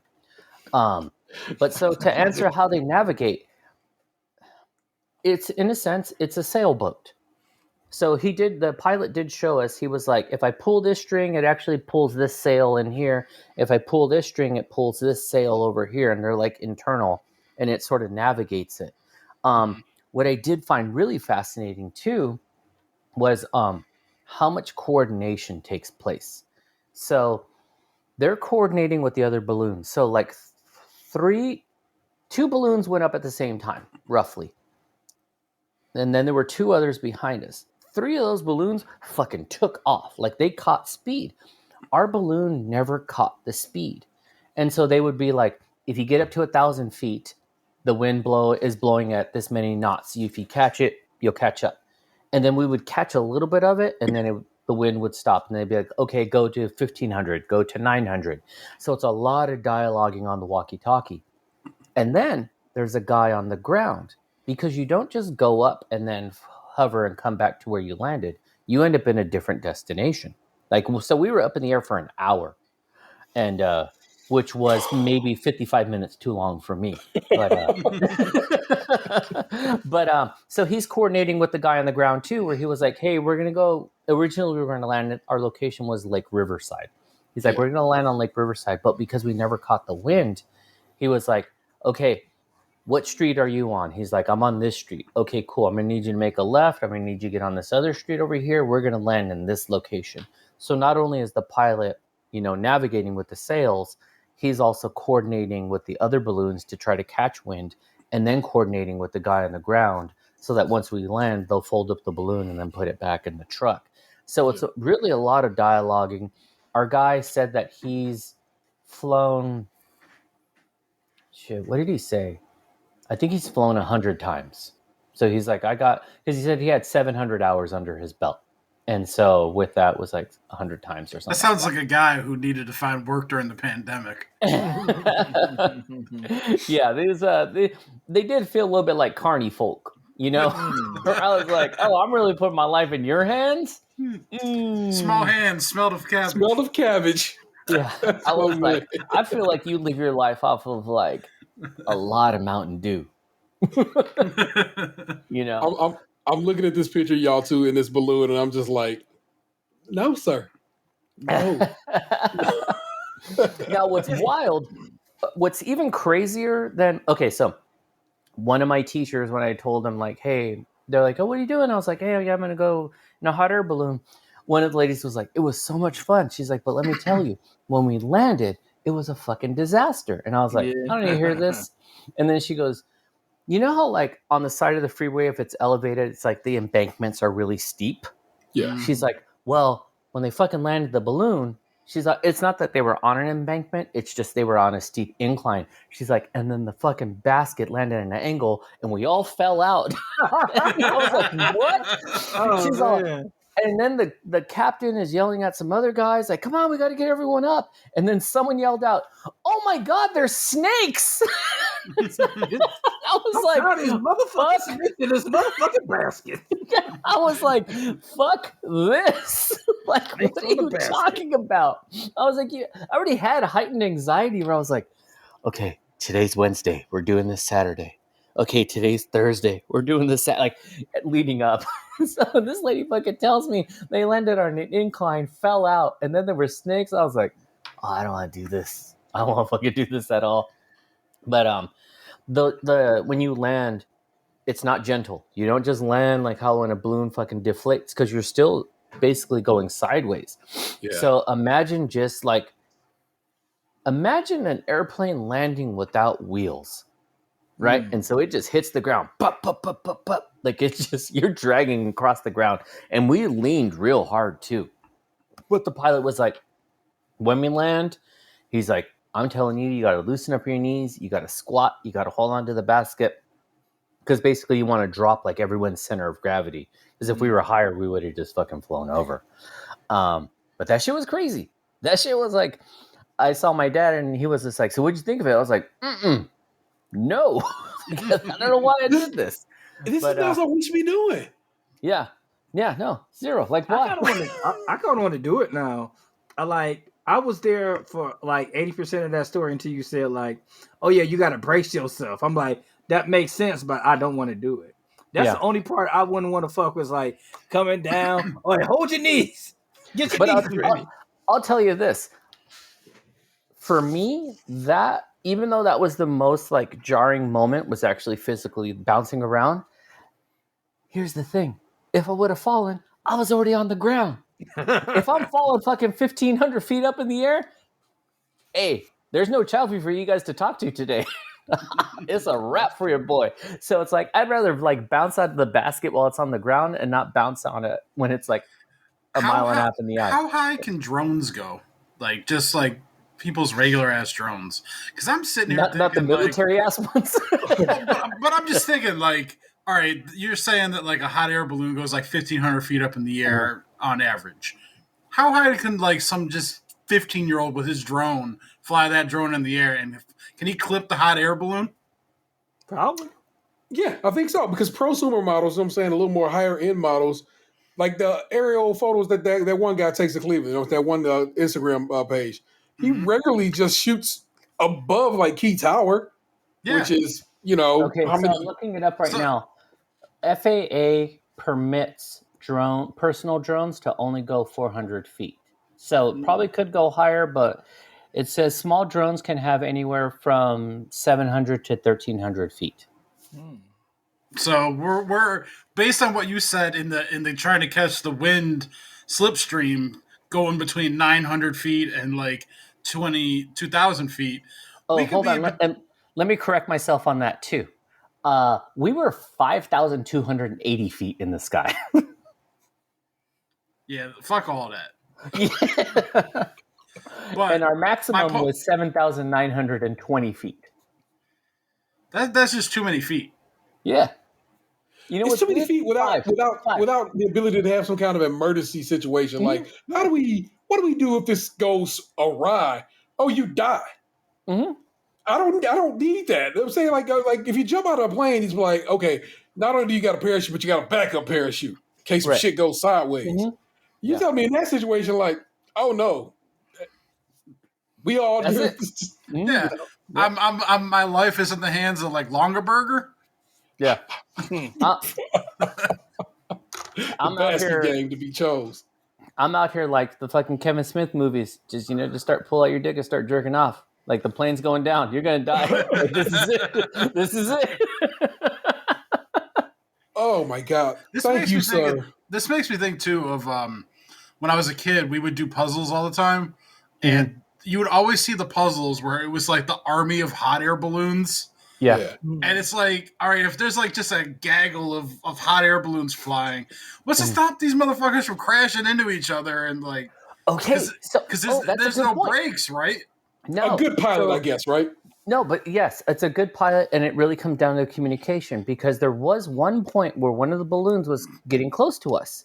And so the pilot was like, if he gets too close to us, we got a problem. Which also says to me, you could have kept that thought in your head. Like, I didn't need to hear that, But it's exactly that because it's all the showmanship. Yeah, it's that wind navigation. They had caught the fast wind and were coming quick at us. We didn't bump at all, but it's still that thing of like, even though they could navigate, there's only so much you can navigate. Yeah, because I'm thinking like, okay, our balloons touch. It throws like the whole thing off. Yeah. Next thing you know, like some flame clips the fucking balloon material or something, and our baskets are wobbling, and I'm just like, there's just too many things. Yeah, that, like, there were 2 points where we hit like a little bit of a wind gust, and the basket did shake. And I'm not saying at least 4 to 5 drops of pee came out, but I am saying that. Like I was like, when that basket shook, I was like, It kind of seems like it's orgy rules when it comes to hot air balloon. Like they can't touch, you got to stay in your lane. Yeah. My dick can't. We can't touch baskets, man. Go into your side. Yeah, seriously. Don't look at me. No. And I'll say this: like, I'm not like. It's just like the flying thing is an issue for me. Like, I love fucking roller coasters. I love going fast. I don't mind, but it's that element of like. But at least if I'm in a coaster doing loops and going fast and going high, I'm still strapped in. Even though I might die there too, it's the illusion of safety. In a hot air balloon, there's no illusion of safety. Like, the best restraint I had was that I was wearing a hoodie. I don't know what that's going to do for me, but that's pretty much... Makes you feel safe. Got Mary Poppins that shit. Hey, I'm not kidding, man. I was going to stretch my fucking ball skin like a fucking parachute if I needed to. That was like, that's all I got. That's all I got. Fucking Batwing. Yeah, just like one of those fucking those squirrel suits. Yeah. Stretching that bitch out. So I'm on Wikipedia because they have a list of ballooning accidents I didn't need that. dating back to 1785 for a grand total of 41 ballooning incidences. And this definitely sounds like some shit that they should not have been doing back in the 1700s. No. Yeah. And just about every single time, well, you know what? In fact, every single time somebody died. Whoa. Now, not everybody died every time. Mm-hmm. There are some that are just simply injuries, but at least one person died every time, including one in Texas where 16 people died because the balloon hit power lines before crashing. Oh wow. But that was in Texas, and you know how I feel about that state. So, Man, that was another thing too. When we were landing, we had to avoid the power lines, so that was like very stressful. I'll give it this though. It was, like I said, when we were flying, I had to look at it from a very like educational, like factual standpoint, so I could remove myself from it. Yeah. They did say like as we fly above the marine layer, we were going to see like that how the clouds or that layer sort of went out like fingers into the foothills. And that was really like an interesting thing because as we broke through the clouds, and it was like extremely gray. Once we broke through, it's like being in an airplane. You know, everything was bright and sunny, and then down below, you could just see how it was like all the clouds kind of just, in a sense, sat like very liquidy, like water. They went into the foothills, and then that was about it. And it is like really, really quiet. You know, like it's just there's no sound, there's no cars, there's nothing.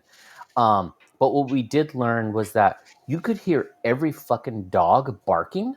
Like loudly. And so we were like, what the fuck is up with these dogs? And so the pilot was like, sound goes up, sound bounces and goes up, sound doesn't go down because it needs something to reflect off of.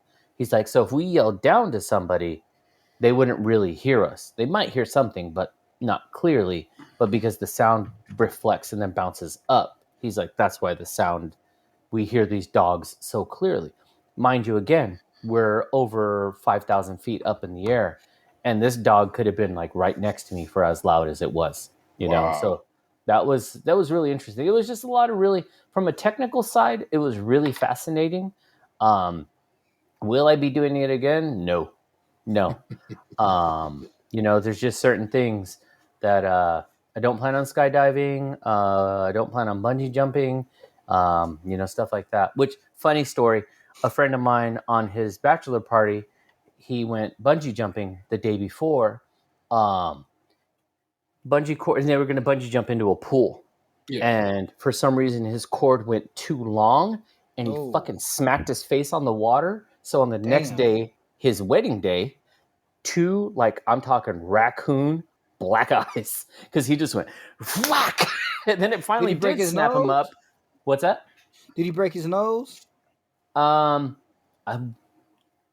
don't recall if he said he broke his. I wasn't there. Usually, when you get two black eyes like that, you break your nose. That you know what, and that might have been the case. But he showed me pictures, and he fully is like a rat. Like it looks like someone just went pop, like just double punched his face. But he was just like, yeah, that he was like the second or third person from his party who went, and he was like, oh, I should already know when they start snapping back. And then when it didn't snap back, he was like, fuck, and then just hit the water. Like, yeah, I don't need to be doing that. No thanks. I would never bungee. I would never bungee jump, but I probably would skydive if I had to choose between the two. And like Lunch was saying, like, kind of having a fantasy about what if I fall. I think the same shit too. I'm just not afraid of that, I guess. Yeah. I think like all sorts of fantasies about like jumping off shit, and, you know, looking down, but I guess it just doesn't bother me.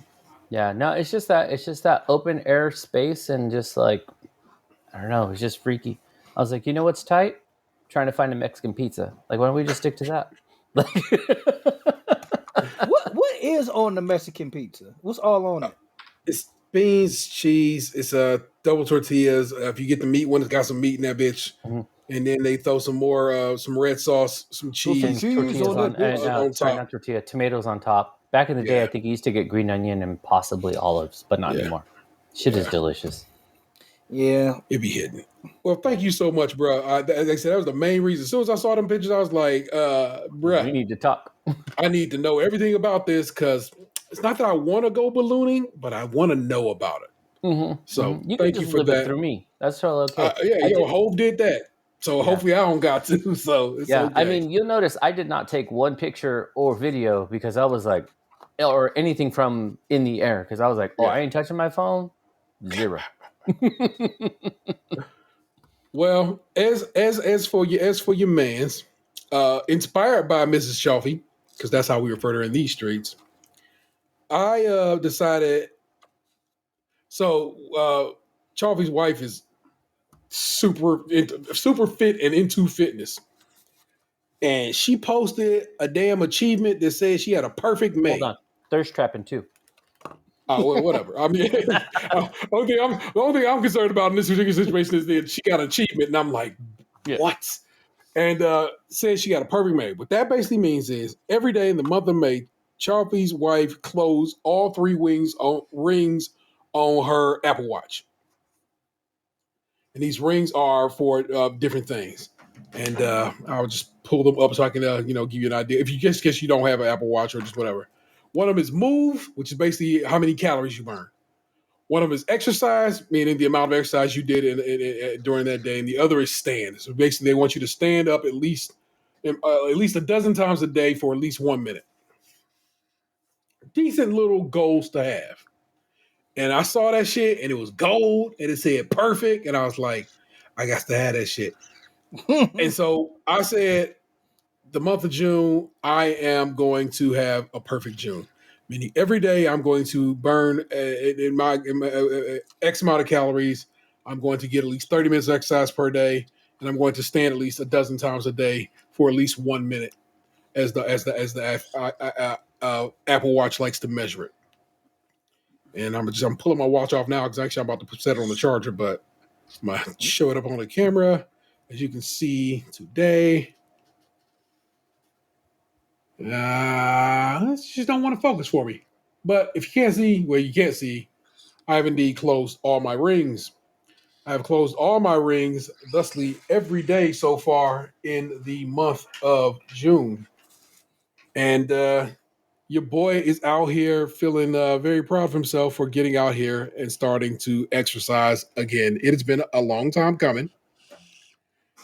Like Box said, this pandemic just kind of got us just off our shit. We have been going to the gym. We have been on our fucking Grizzly.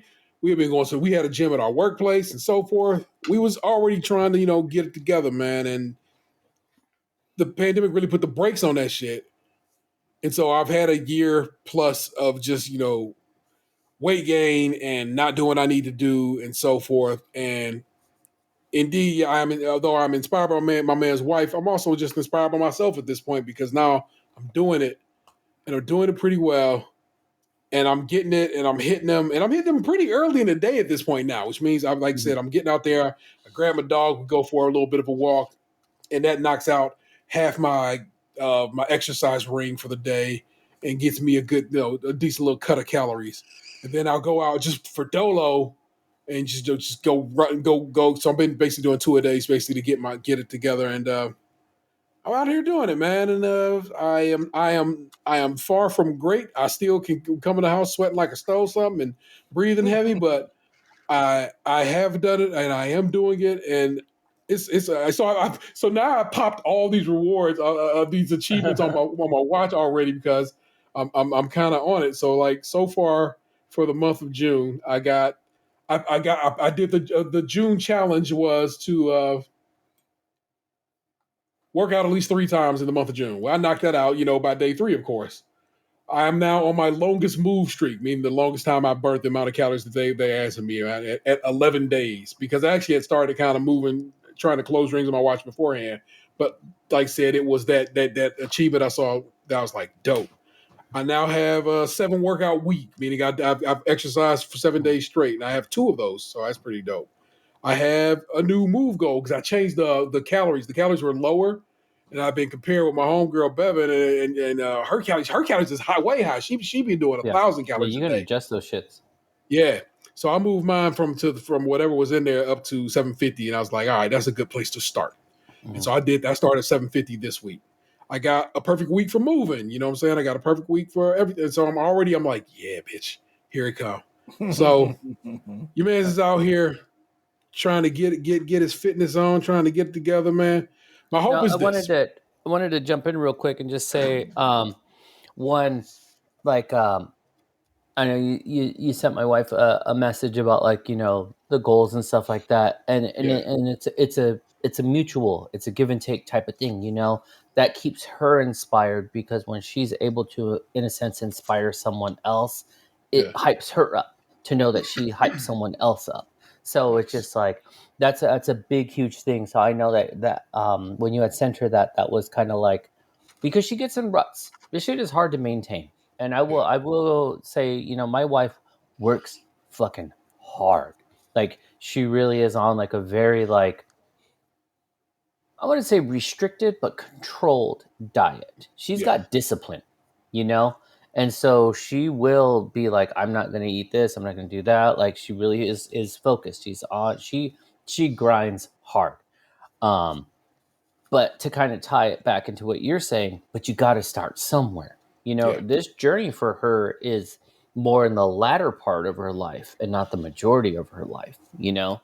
And so it's like, you know, to know that she's helping, giving someone a bit of inspiration, or like, shit, she could do it. I could do it. Fuck it. You know, it's like, that's an awesome thing. And then when I first got her an Apple Watch, she was like, I'm not sure if I'm gonna need this. But my wife is very is a goal setting person. Like, if she sets a goal, she will do that. And I was like, listen, this fucking watch is like gaming. If you're a trophy hunter, if you're about achievements, damn, this watch is the fucking carrot on the stick. Because not only are there the you know, the perfect this and the perfect that, or you met your goals, there's also random things too, where it's like 4th of July event, try to do whatever. Like, man, it really is like the achievement system or the trophy system for like Xbox and PlayStation. You know, you think about it going through a game, except they just gamified fitness. Yeah. So then she'll be like, I got to make sure I run X amount of times this month. And I'm like, why? And she's like, it's the special badge. And that shit pops on her watch and she's hyped up. It's just like, man, for the gaming community, you know what it's like when you pop that achievement or you pop that trophy. It's like, fucking did it. You know, so the Apple did a really smart job of like keeping that carrot on the stick type of thing. So, you know, I think for UT, you know, coming from the gaming world, it's like, man, popping those Chivos, shit, it's tight, you know? It's where I'm at right now, man. And I'm not saying I'm having a good time or it's glorious or anything like that. No, in fact, it's my knees and my ankles are both like, what is happening here, bro? My back is still like, hey man, you know you ain't ready for this yet. And I'm like, I know I'm not ready for it yet, but I'm getting there, bro. And that's hype to me, man. I'm very excited about it. My kid has come out with me a couple of times on the stroll to do a walk with me. Nice. Vanessa's come out a couple of times to just do the walk with me, and I'm like, yeah, all right. If we're all gonna get moving, we're gonna all get to moving, and I'm excited for that. And it's like I'm like I said, it's dumb. It's just it was literally it was me seeing that gold fucking perfect maid that your wife got, and I was like, bitch, I want that so bad. Right, that's what I'm saying. Like, I got no business having an Apple Watch. Like, I don't. But it's one of those things when it pops and it's shiny. Whoever designs these fucking like badges, I think it's what they're called. Yeah. Like, man, they do a great job, because it's like, I know it's the equivalent of a fucking NFT. Like, in reality, it ain't worth shit. You know? Like, it just is like, but you can spin them hoes, and on the back of it, when you spin that bitch, it's got light. It's like, damn it. Need that. Man. So I respect it, man. That's a beautiful thing. I know it has a level of dumb to it, but also it's getting your man's moving again. Hopefully, if I can knock out a perfect June, it doesn't mean I got to do a perfect July, but it means I'm in motion, and hopefully we'll carry that forth going forward. And that is the hope. We'll see what we pull off. second thing, just a quick man. My kid, my son, who is now a grown man and has graduated, his diploma came in the mail today, so that's official. Is going camping with his buddies. They're going down to West Virginia to the middle of no fucking where and going camping. And I called his uncle Gabriel and Auntie Gabriel today to just get some advice about what he would need for that. And I got something for him. Oh, well, he's leaving tomorrow, so. But we what time is he leaving tomorrow? Noon. Okay, I'll see if I can make it over there before noon tomorrow. All to the goods, but it was just good to talk to Gabriel and the missus, just because that's my folk. But also, it was good to be able to have them to lean on for their experience in this thing now. And so they came with I had written down a list, and they were like, "All right, well, let's add this to the list." And so we together, we just, like I said, me and Xander and his aunt and uncle sat on the phone and chopped it up and developed a list of what he needs to do and some extra steps for just in case. And on my kitchen floor right now is a large complement of camping gear, and but he's very excited for the trip, and I'm excited for him. I'm like, he's gonna be gone till like middle of next week. They're not coming back till the 15th, so they're gonna be gone for a while. So I'm like, all right, man, I see you, but they are prepared. He got everything, including machete. So he really did pull a Gabriel on that one. So. Do they have like a destination, like somewhere they're staying? Yeah. They have a specific spot they are going to. So it's not literally like we're just headed to nowhere. They do have a specific spot they're heading, but it's not a standard campground situation. It's one of his buddies, I guess, people's like land. So, and I'm like, and Gabe's wife explained like look, bro, you think you know what the darkness is because, the lights is out in the neighborhood or whatever. He goes, no, bro. When it's dark in a way that you're like, I have never been in this dark and you got to go pee or poop in the woods, you need a proper lantern and a headlamp and so forth to be ready for it. And so it's like darkness in the wilderness is way different because darkness in the city or even in the suburbs, it's like, it's not, you can still see. Yeah. But like, when you get into the wilderness and it's like, yeah, there's your campsite and then there's nothing, like nothing at all. And every sound is louder. Yeah. And it's that literal, like, can't even see your hand in front of your face kind of dark. Then, yeah, you want to be prepared for that. So he got some dope shit, man. And I was like, you want to take I got a nice little camping chair and so forth. I want to take my chair. Goes, oh, yeah, I will. I'm like, cool. And it's that way. I'm like, all right, so I'm excited for my man to do that. It is literally his first grown up adventure, and again, is he going with white kids? Yeah, come on, bro. I'm just asking because I imagine that somebody's gonna get a dick drawn on their face. I don't know. Who knows? But mayhaps. As a white man, I've lived that life. I know that. I know what goes down in a white slumber party. Yeah, so my son is not the type to really play that shit. So give it a go, see what that'll get you. I'm not saying that he'll be the one getting it, but somebody probably gonna get it.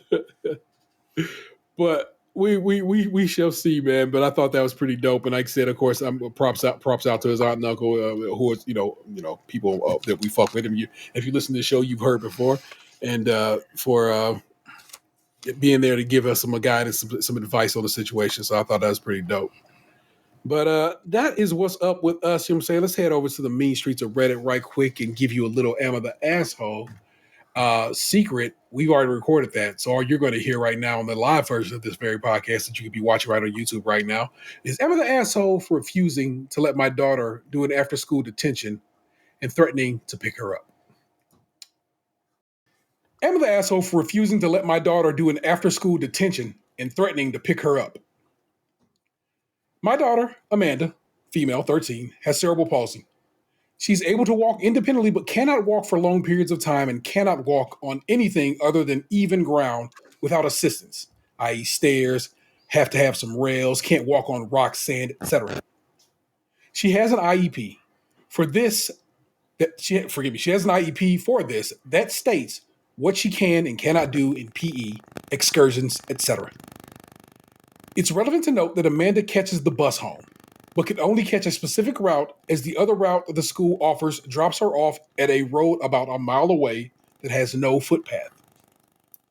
I got a call at work at 11 a.m. today telling me Amanda had spoken quite rudely to a substitute PE, in parentheticals, gym teacher, maybe somebody need to know what PE stood for, I don't know, who tried to make her climb the rock wall that her school has. Apparently, Amanda did say, I can't, I have cerebral palsy, and I have an IEP. But when another child said, yeah, same here, the teacher didn't believe her and became insistent, standing over her, so Amanda told him to fuck off.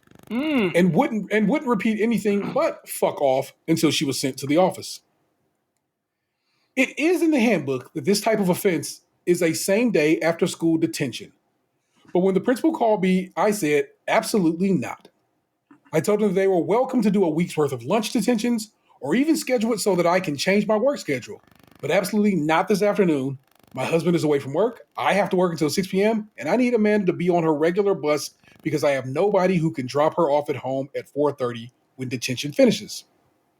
They told me about the late bus, but I reminded them why Amanda couldn't take the bus and was told, well, sounds like a natural consequence to me. This isn't your average kid refusing to do something, being rude, and deserving a long walk home as well as detention. This is a kid that could be seriously harmed if she was made to walk that far and on the road. The principal told me that I was making excuses and that Amanda needed to face consequences, and I didn't technically need to give permission. They were making me aware. I agree that Amanda needs to face consequences for her language, which are that she's grounded for the weekend and has to serve any lunch detention the school gives her, and apologizing to the teacher for specifically her language and nothing else. But putting her in danger is not right, and if they were insisted on this, I was insisting on taking my lunch break right now to drive over and pull her out for the rest of the day. Edit, the school called back and said she had 2 days of lunch detention, but my sister, who lives interstate, thinks I'm one of those mums who told me I was in the wrong, hence posting, am I the asshole? Edit to update, I have since ungrounded Amanda and apologized and told her that I acted irrationally out of stress and anger at the school in the situation. I also told her that it's up to her regarding the apology. I picked this one in particular because I happen to have my friend who's an educator who will tell you oftentimes, fuck them kids. But this is one of those situations where it stood out a little bit to me as there are circumstances involved in this one. And I was, in my opinion, this person's not an asshole, but I'm of course, rob your disabled child. But I wanted to get some of your perspective on this matter. And before you jump in, gentlemen, is this mama an asshole? No. Not at all. Not at all. I feel like this is a system that failed her child. I feel like the sister's an asshole for trying to. I kind of feel like sometimes family members, can, have their opinion from the outside because they don't deal with the everyday life of your children. Yeah, and they need to shut the fuck up. So, okay.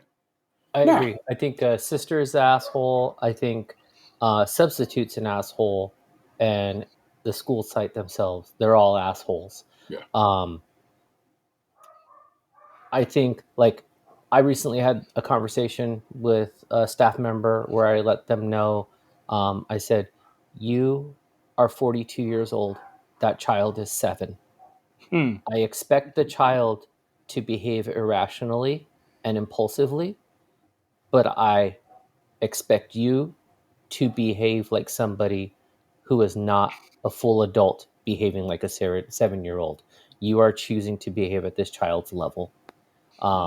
So I say that to say this, that substitute teacher, again, who we know is a sub based on this, not part of the school site, could have easily made a quick call to the office. Hey, does this child have an IEP? I got 2 saying they got an IEP. Pause the class real quick. This is done. Yeah. So this teacher forcing this child to climb this wall who has it written in their IEP has a physical disability can run into a world of issues. This could be like, you could be followed up by like a child advocate groups. Like this can go real bad for that person. Yeah. And a lot of times we have too many educators in this system who they're so hung up on themselves that they forget that they're here to meet the needs of children. Yeah. And then I'm just going to jump in because you had like, I'm already in my administrative head in this scenario. And it's like, okay, so it may be in the handbook, you know, you do this, it could lead to some type of discipline, possibly detention. More than likely, we have to give you notice, like, because there might be need for accommodation because this child is supposed to go on the bus, even if there is a late bus. It's still that IEP that changes shit. Yeah. That's why there's an IEP for these accommodations. Not every child gets an IEP. If they're reprimanding the child, are they also reprimanding the teacher for forcing the child to behave in this fashion? That's another issue. And the final end piece is, so you're going to kidnap my kid because what you're telling me is you're not letting my child go home. Oh, we got a bigger issue now. For So sure. there's a lot of fuck ups in this. I don't think that the parent should have apologized to their child. I do think that's one mistake in this scenario, because it's like, yeah, talk about your feelings, talk about, you know, hey, maybe I didn't respond appropriately. But I do think that this is a moment for the child to learn as well. Like, hey, you can't be popping off at people. You know, there's a different way to manage your emotions. But no way is this mom an asshole. It's a legal document. We all fucking agreed on this IEP, you know? So either we all agree or we got to rewrite a new one. Like, what do you want? Let me know. That's what's up. We'll work That's on it. what's up. Not the asshole. It's a relatively easy thing on this one. In the comments, because you know, whenever we get a nice glowy one, we got to get down with the get down. It's a pretty lengthy glow in the dark comment. Actually, they got two glow in the dark comments from the same person, but I'm going to read you the first one because I thought it was pretty, I don't know, salient, I guess. This person responds, Amanda, I need you to know how proud of you I am. Fellow disabled person on the internet who has made me share, who has made me share, that's what they wrote, me share of, maybe they're talking like a pirate, of ableist abuse and refuses to take it. Who has had me share of ableist abuse. See how much easier it is when you actually read the words as written? Your child was absolutely not in the wrong for standing up to an adult male authority figure who was using physically threatening posturing to force compliance, after he ignored his legal obligation to uphold her medically necessary accommodations. There it is. This teacher is the one who needs to be disciplined. He is unfit to perform the duties of his job. Your child was forced to act as an adult advocate when she was stripped of her right to accommodations.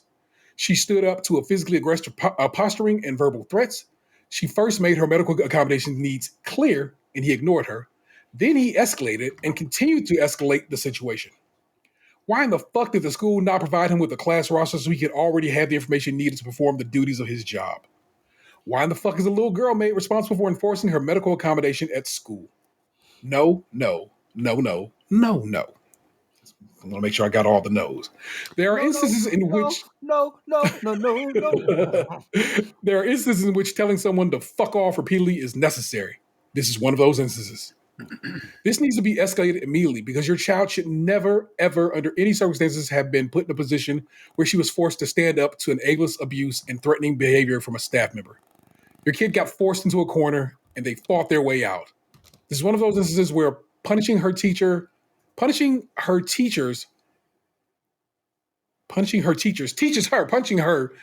teaches her to accept abuse and that she's not allowed to self-advocate or stand up for someone's threats. Anyone saying you're being one of those parents is an ableist pile of waste.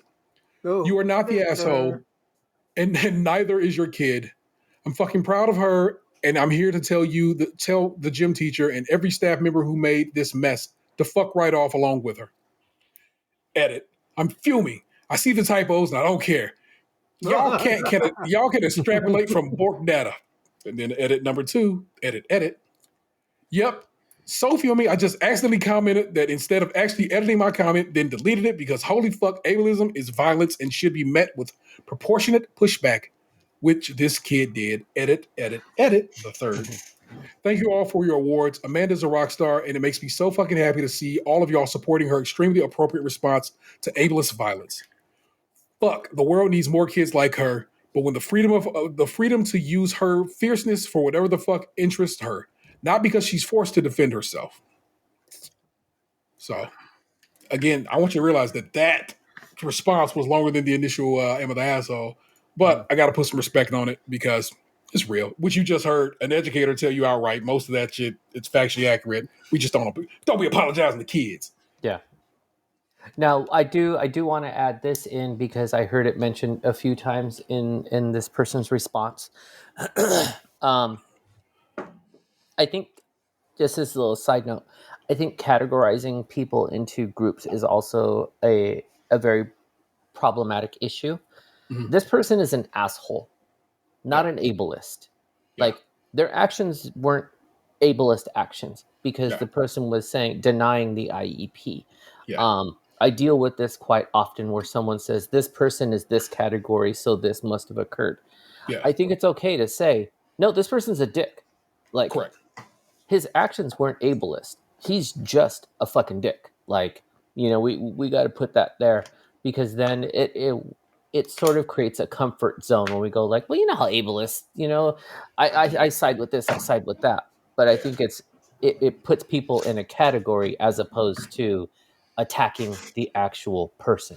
Because now we're talking about ableist groups as opposed to Joe, the fucking dickhead, substitute correct. PE teacher.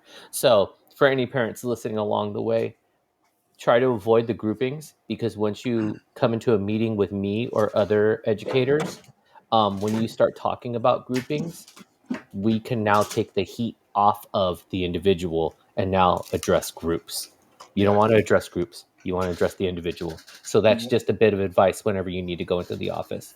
Keep it on the individual, not a group. Good Lord.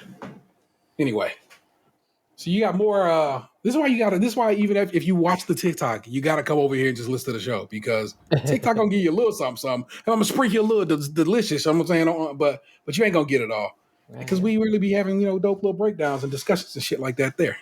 Just like E40 says, sprinkle me. Sprinkle me, man. Sprinkle me.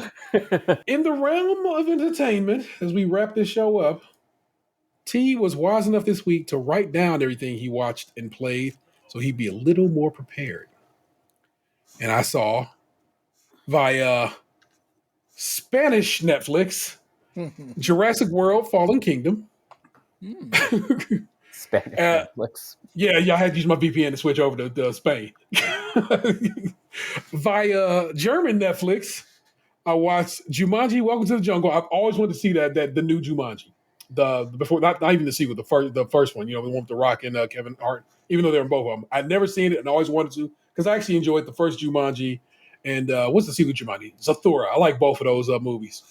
And so I wanted to see it. So I did. I got to watch that on standard, regular old American Netflix. I watched a movie called A Long Story Short. It's an Australian movie. It's kind of a romantic comedy sci-fi kind of vibe.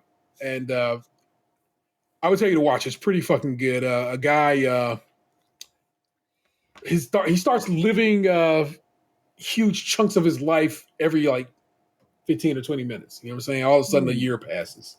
And then X amount of years has passed and so forth and so on. And it really ended up being a real good movie. And I enjoyed every bit of it. So I would tell you to check out A Long Story Short. That's on, like I said, regular on Netflix at last check. Per Dan's advice, I did sit and watch Chippendale's Rescue Rangers movie on Disney Plus. I've heard it's good. I got to watch it. Fucking amazing.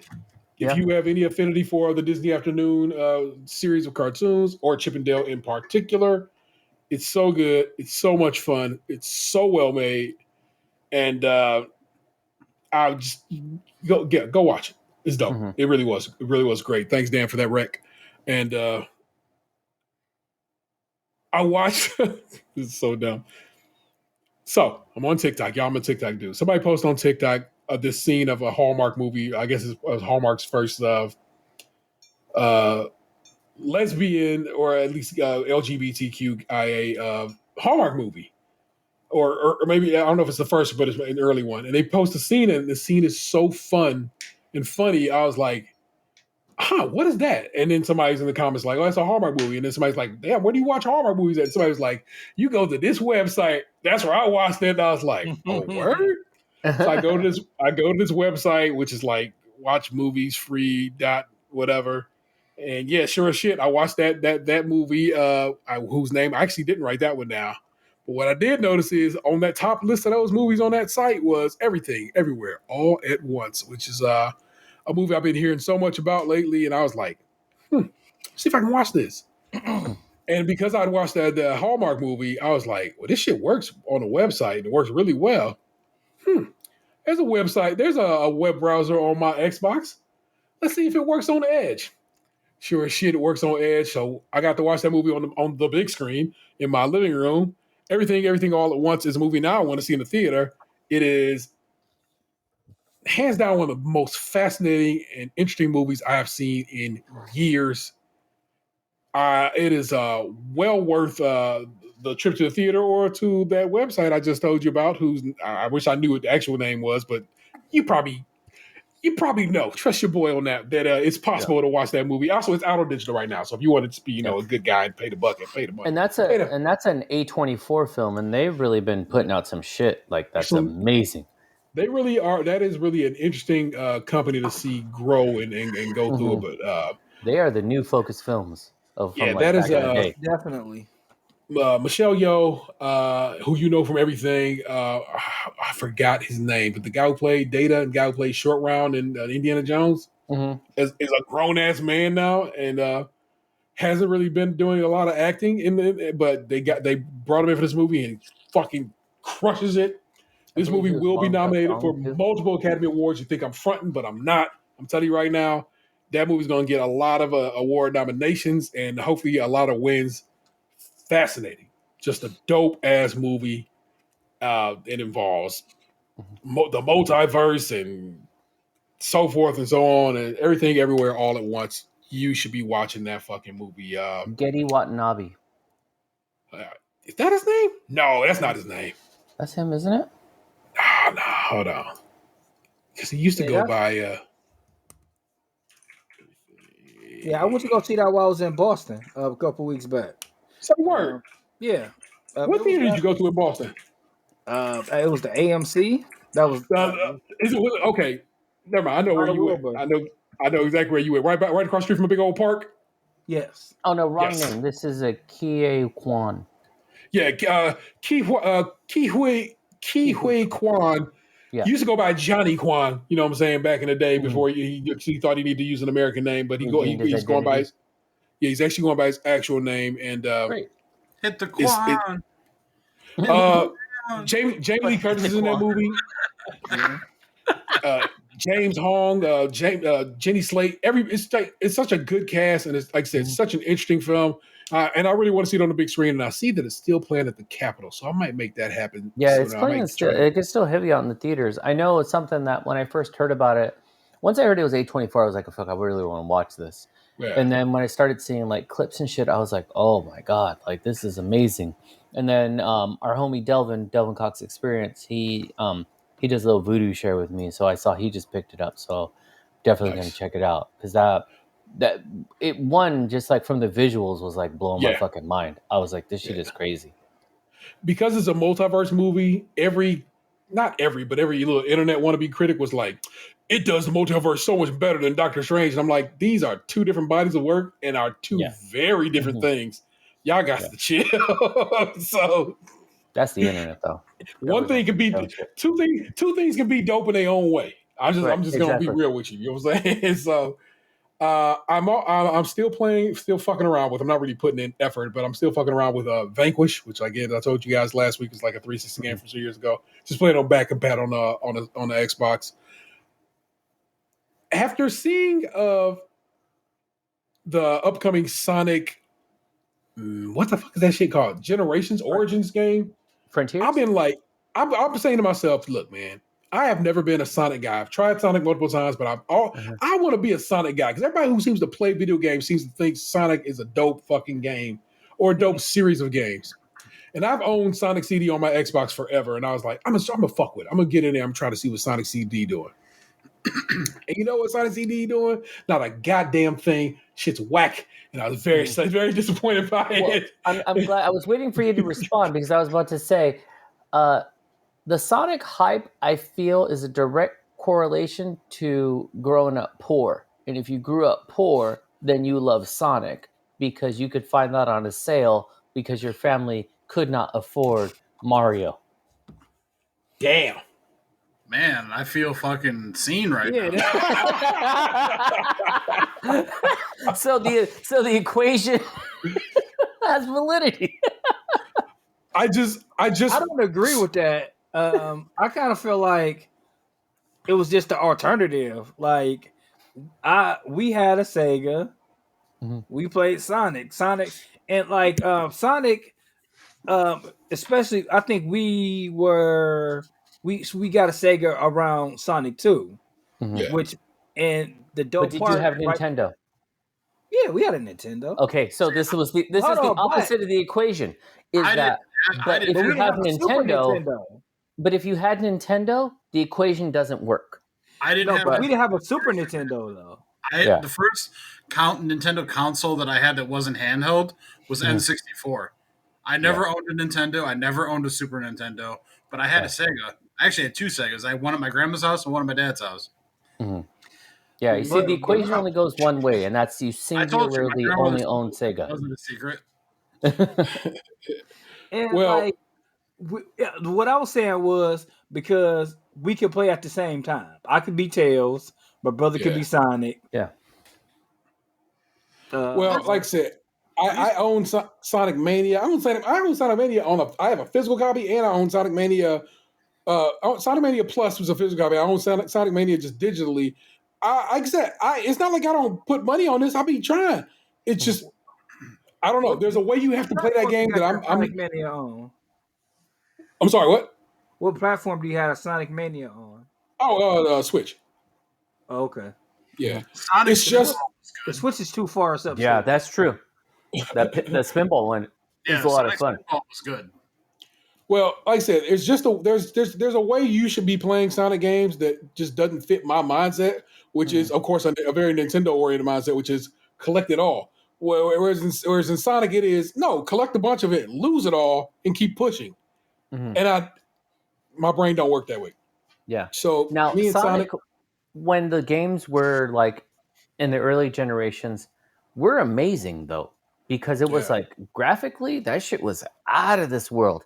And then which was the Sonic? Was it Sonic 3 that had like the fucking half pipe? Yeah, where you would like run down and try and get the Chaos Emeralds. Yeah. That was amazing because that shifted perspective in the game. Like it was doing shit graphically that other games weren't doing at a very like quick speed. That shit was out of this world. But it's not anything that like would still capture the same in today's era. Like you had to be there then, you know. Yeah. It's kind of like everyone loved fucking Skilo. Wish I was a bit taller. But you listen to that shit now, it's corny. Back in the day, man, that shit was like people were bumping. Oh my goodness! You had to be there. And I kind of like I don't know. I like I think a perfect representation on what I thought was a better game that looked great on Sega was Vector Man. I love that animation on Sega. Vector Man stood out too because it was like one of the few Sega games that came in like a paper box instead of the plastic case. Vector Man it was a late Genesis game, which is where they probably just started crossing over into those style boxes. Yeah, Vector Man was good. They had it was like Comic Joe or something like that, where it was like the dude goes into the comic like that was Comic Zone. Comic Zone. Yeah. Shit, they had like a McDonald's game that I played that I see sells for like $100 now. McKids is a very popular title. Again, so you see me, I know this shit. I'm a studied ass gamer. I know my fucking shit. Yeah. There's a mini Genesis sitting right over here. I have, like I said, I own Sonic in multiple ways. I have never completed a Sonic game, and I wanted to. I'm about to try to get into Sonic. They're fucking hard. Like They really are. So many fucking things could go wrong. Like Yeah. I never finished. I never had the will and determination to finish the games. I would get far, but like that was the other thing too. I didn't have the internet back then to tell me how close I was to keep like if I should keep going or not. Yeah. Well, hey. The fact that you had the internet even to have that backup for you shows like where you were in life. Like the internet was like a couple years ahead before that for me. Like you grew up in the internet age like almost your whole life. I hit puberty in the beginning of the internet age. Damn right you did. When I was playing Sonic before my balls dropped. Fair enough. Also, of course, the new Fortnite season started off Sunday, and I got to play in the end of the season event Saturday, which was a delight. It was a lot of fun. I hit my man Charlie like, man, I'm out on the stroll, bro. What the hell is Fowler talking about? I'm like, oh shit, I'm sorry, bro. I didn't mean to interrupt your 15th anniversary. Shit, bro, I'm sorry. But that's what's been going on with me, man. What's y'all been watching or playing or whatever, man? I watched the first episode of Miss Marvel. God, it's so good. It really is. Yeah. Like I'm not going to spoil anything. I'm just going to say, if you love the Marvel stuff, you'll enjoy it. If you enjoyed Into the Spider-Verse, it's both of those together. That show is very, very well done. And what I appreciated too, with just the sort of with the Pakistani background of Kamala, was that she wasn't Pakistani in the suburbs. She was Pakistani in a Pakistani neighborhood. Yep. And I was like, wow, they are really doing this the right way. That she's not being like fucking Americanized, whitewashed or anything like that. It's like, no, this is her with her people doing their thing, you know? But it's also not ham-fisted either. It just is just like, yeah, this is where she would live. You know, it makes sense. That shit was a lot of fun. My son has put me on to, it's a show that's already over. It's called On My Block on Netflix. And it's about these like 4 kids kind of growing up like in the hood type of thing in Southern California. Is that the one with Finn from Star Wars? No, that's Attack the Block. That's Attack the Block, which part 2 is coming out soon. This one is just more like, think of it like a teen drama in a sense. It's actually not super corny. And I really, really got into it. So it's 4 seasons. And so I'm on season 4 right now and I'm really enjoying that. Excellent. And then, what else do we just finish? My wife and I we watched the first half of this season's Stranger Things. Really enjoyed that. I haven't started that either. Yeah, and then the second half, it just comes on July 1st. So you might as well just sit it out for a couple weeks, and then you'll have both nice. A and B together. And watching a gang of this season's RuPaul Drag Race All-Stars, that's been a lot of fun. And then as far as like gaming goes, just honestly, I haven't been gaming like a ton. So just recently, Witch Queen for Destiny was on sale. So I picked that up because I do like something that's like, one thing I enjoy about Destiny, one, it's beautiful. 2, it's just about shooting shit. Like there's allegedly a story in there. I don't know. I'm just like, just add on the thing with the most like power, the biggest number, and then just like shoot everything. So I've been playing that. I did do like a round or 2 of Fortnite just to kind of get a feel. That's been kind of fun, but not a ton of gaming on my end.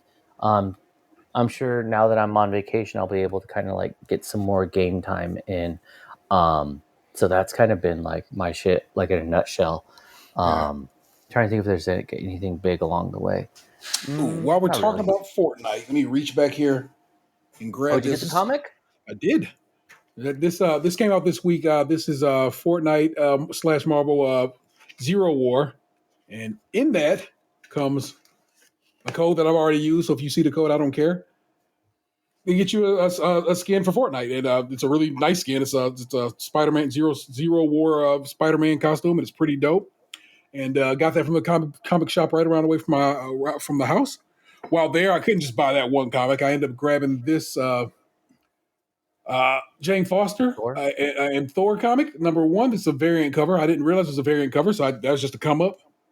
And I also bought this, which is Doctor Who #1. That is I know we all are. I'm excited for the Black Doctor coming in next year's Doctor Who, but there was already one Black woman Doctor in a single episode of Doctor Who. They call her the Fugitive Doctor, and they are going to flesh her story out in this series of books, and I'm very excited about that. And I saw it, I was like, oh shit, that's out already, because I'd heard about it, and so I'm very excited to start reading that. So nice. That comic book shop is just around my way, so I asked him to keep pulling the Fortnite comics for me, and I might ask them, depending on how I enjoy the Doctor Who book, to keep pulling that Doctor Who book for me. So that's what's been going on with that. Oh, Ant-Man, one more thing. Shout out to T for doing the research and finding me a pink vinyl edition of Danny Brown's Atrocity Exhibition. So that shit showed up the other day. One, the whole packaging is amazing because it's not one single package. It's separated so that it's got like a very thick plastic cover that says Atrocity Exhibition all around it. And then it's almost like a package. You pull out one portion that's like the cardboard cover, and that's one set of vinyl, and then all the artwork is separate, so it's not all complete, and it just fits like in this package. And the pink on there is amazing because it's a little pinkish purplish. Definitely worth the money that I paid for. I was like, fuck this album. So thank you for looking into that and kind of putting me on, because then once I got it through, I was like, no regrets. Once it showed up, I was like, I've been wanting this album for so long. The packaging was even better than I thought it was going to be. So, man, thank you for that. Yeah, it just showed up like yesterday. And I was like, fuck, this is tight. Get a turntable, maybe you can play it. Yeah, someday. Father Day's coming. You know what? Hey, someone hit up my Amazon wish list. No, hey. I don't got one. It all good. Ant-Man, you been playing anything? Watch anything in particular? I still been playing Ghost of Tsushima. New Game Plus for the win. New Game Plus. Nice. I finished Hacks Season 2. I need to watch that. I really liked Season 1. Yeah, that was a good show. I watched The Staircase because I've been on that story since the early 2000s. I've been watching The Office again. I've been picking that up and putting that down. If you haven't watched that episode of Hot Ones with Queen Latifah today, so good. Thanks, man, for telling me to get on that. It was good. Yeah. I feel like we learned about Sean. I feel like we learned about Sean on that episode. You feel me? Oh yeah. I love when like they have somebody that's not like, not shitting on Jack Harlow again for the third time on this episode, but like Jack Harlow was like, yeah, you could find. You rapped on this beat for the first time, man. She has been around for decades in so many, different parts of her life. When she talked about like, hell yeah, you got to bring back the Rock and Jock B-ball game. I was so for that. Or you got to remember though, like we're in that like middle age slot where like some people like watch that show probably have no fucking clue who the hell Queen Latifah is. Yeah, correct. True. Yeah, but at the same time, it's like. It's the same way where, like, I don't give a fuck what Jack Harlow has to say about anything because I don't know that motherfucker. Well, that's like, I don't know. I think it might have been on The Read. They were talking about, I guess it was like trending on Twitter recently where people were like talking about this new up-and-coming artist, Missy Elliott. Because it was during the Super Bowl. Because she had rapped on someone else's beat, and it was like... Yeah. Actually, that's not fucking like Doja Cat's beat. That was Missy. They literally had that conversation when she got featured at the Super Bowl last year. Maybe that's what it was. Yeah. Yeah, they brought her out, and they're like, "Oh, it's so nice of this person to bring out this new artist, Missy Elliott." I'm like, "You were clearly not born in the '90s." No, zero. Like, do you not understand how iconic this person is? Like, she's been doing this. Like, she's not trying to ride fucking like, someone else's coattails. I remember They're using her flow, her style. home on like summer vacation in like '96 and watching MTV when they actually played some music videos and seeing like "I Can't Stand the Rain." Yeah. Yeah. But back to Ant though, man. Like, I definitely got to watch that. I know it's on my list to watch. But fucking Rock and Jock B-Ball, damn, I forgot about that. So where they were good. scoring like, what was it, like 30-point baskets? Yeah, one of the stories she told, she was saying how Tom Cruise was playing basketball, and she was like, he couldn't play, but he was locking down everybody on defense. I thought that was just fucking hilarious. It was like, listen, I ain't gonna score, but I'll pick your pockets. It really was just our version of like Battle of the Network Stars almost. Yeah. Oh, for sure. Yeah. As I sat there watching with Vanessa, I was like, I wonder why they don't do it anymore. And then I thought about it, I was like, oh, you know what? The insurance on shit like that nowadays is probably insane. Yes. Because like I said, it at this point, it is future Oscar winners, it was future, Tony winners and so forth and so on who were in that show, you know what I'm saying? And like I can't even imagine what it would cost to, get Bieber and Drake out there and how much it would cost to insure them to make sure they're safe. They do like the NBA All-Star Celebrity Game every year during All-Star Weekend, which is similar. They don't do like the crazy points and stuff like that. But like I have to imagine too, a lot of it is probably like a lot of these people just don't want their pride hurt if they like lose, because a lot of these like latest artists seem to think that they're also athletes. Yeah. Man, I'll never forget like Urkel out there balling his ass off. Like it's such a shame they don't do it. So what else did I watch? Start a petition. It would probably get it done. A GoFundMe. Like so today I watched a few documentaries. I watched Mapplethorpe. Look at the pictures. It's a documentary about Robert Mapplethorpe, which I had seen some of his pictures before, but I hadn't seen some of his other stuff, and boy were they wild. It was it was an interesting documentary if you can watch it.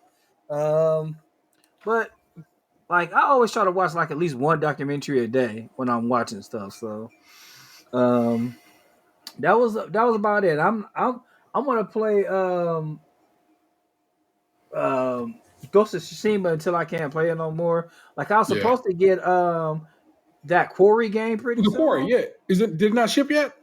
No, I swear, man, they just be fucking with my emotions when it comes to pre-ordering these games. Because I looked today and it was like it said back order. I'm like, what the fuck? I pre-ordered that shit like so long ago. I'm gonna call Target in the morning. So we'll see what happens. Very good, very good. They did a what's called today, Summer Games Fest event, and they announced The Last of Us remake is coming in September 2nd. So if you fuck with The Last of Us, you can play it remade a third time. And so that's a thing that's coming along. Time. Well, whatever. Yeah. So, but nothing else I saw. Teenage Mutant Ninja Turtles Shredder's Revenge comes out next week on the 16th. If you have a Game Pass subscription, like I do, like Dan does, like Chalfie does, then you can play it for free as part of your subscription. But I'm also going to buy the physical copy of it because it looks so dope. I want that. I want a cartridge of that. So I will certainly buy the physical version of that. Doesn't it come with the free pizza? If you depending on which version you buy, yes. Mm-hmm.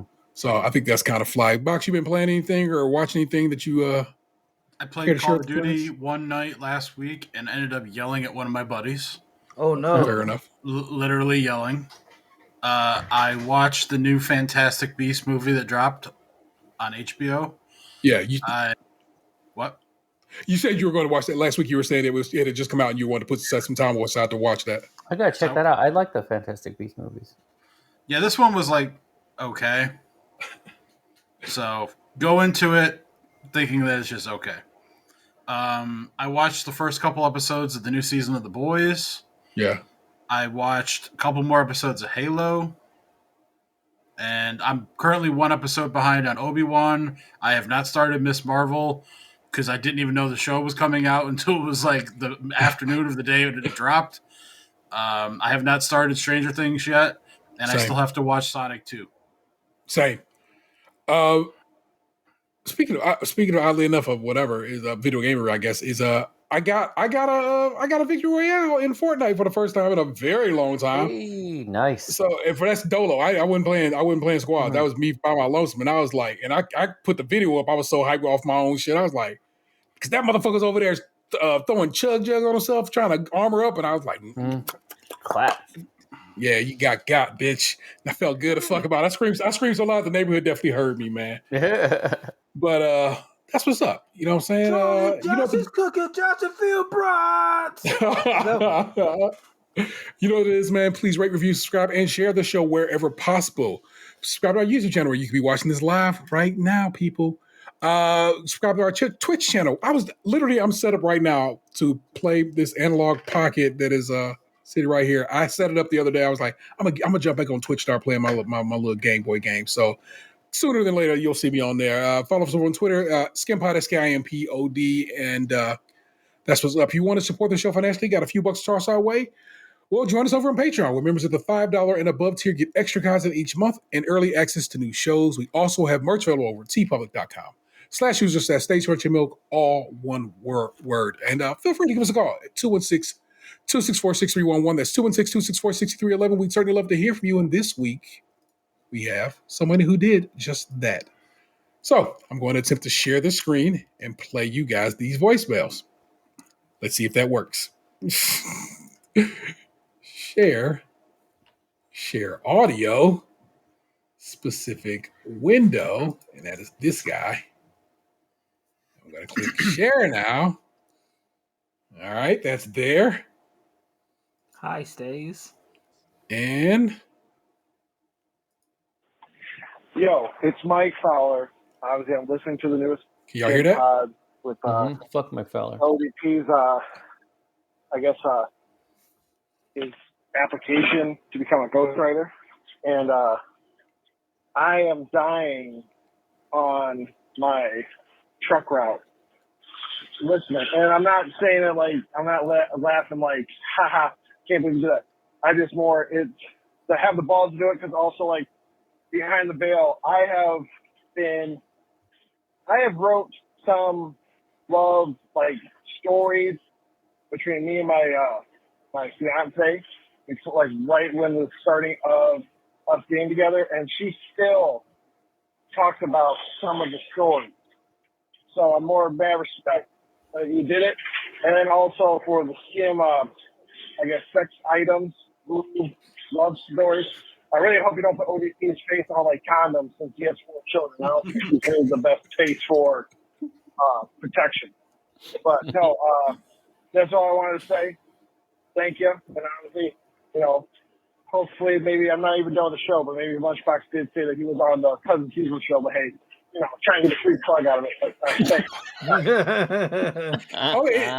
It dawned on me that I just put Mike's whole ass phone number on the internet. Let me go stop this YouTube stream before I play the rest of this podcast. Jesus Christ, I'm T out here fucking up. I was just about to say that, but now that you've mentioned it to everyone, now people could see it. Because I was like, damn, man, you really going to do this? Huh? Beep. We're going to end that stream. Sorry, guys. Bye. Damage been done. What are you talking about? If anything, I will pull that video down. Post haste. And let me jump back over here. Let me play the other part of his message because he called right back to say. Oh, and also fuck Chalfie.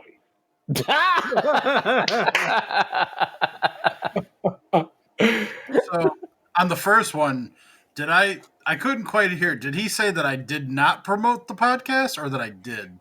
He said you did, but it was late in the show, so he wanted to get a double one in, so he thought he'd go ahead and plug it a second time. Okay. So all to the good there. And again, I will have to pull that. I'm pretty sure I did. Oh, I can edit in studio, so we will definitely let me see if I can dispose of some of that. Anyway, we'll definitely have to pull that video down. So if you didn't watch it live, you ain't getting it live. That one is going. But yo, this has been Slate's Crunchy and Milk thank you for listening. That is my homeboy Tatum 216. Good night. See you next Thursday. That's the real ODP. Nope, that's not the real ODP. That's Lunchbox. That's Lunchbox 2099. My apologies, sir. Oh man, am I Puerto Rican now? Our missing man is the real ODP. Send him some love. Nothing to it. Like I said, it was just a busy day for my man's today. So no bad news or anything like that there. So it's all to the good. But send him love because I asked you to send him love, and that's what's up. So I guess you have no means to send him love because right now again we still have this Twitter ban in place. That man would have abandoned his family to do this show if you would have given him permission, and you know it. Did Queen Elizabeth die? If she did, it just happened. So if you telling me while we do this show that the Queen Mum has went on to glory, I'm gonna be real fucking sad. So is she like here 100? we pull up 96. I don't see nothing on my damn TikTok. I mean Twitter that says that. Let me just go on a quick here. We'll just go to BBC.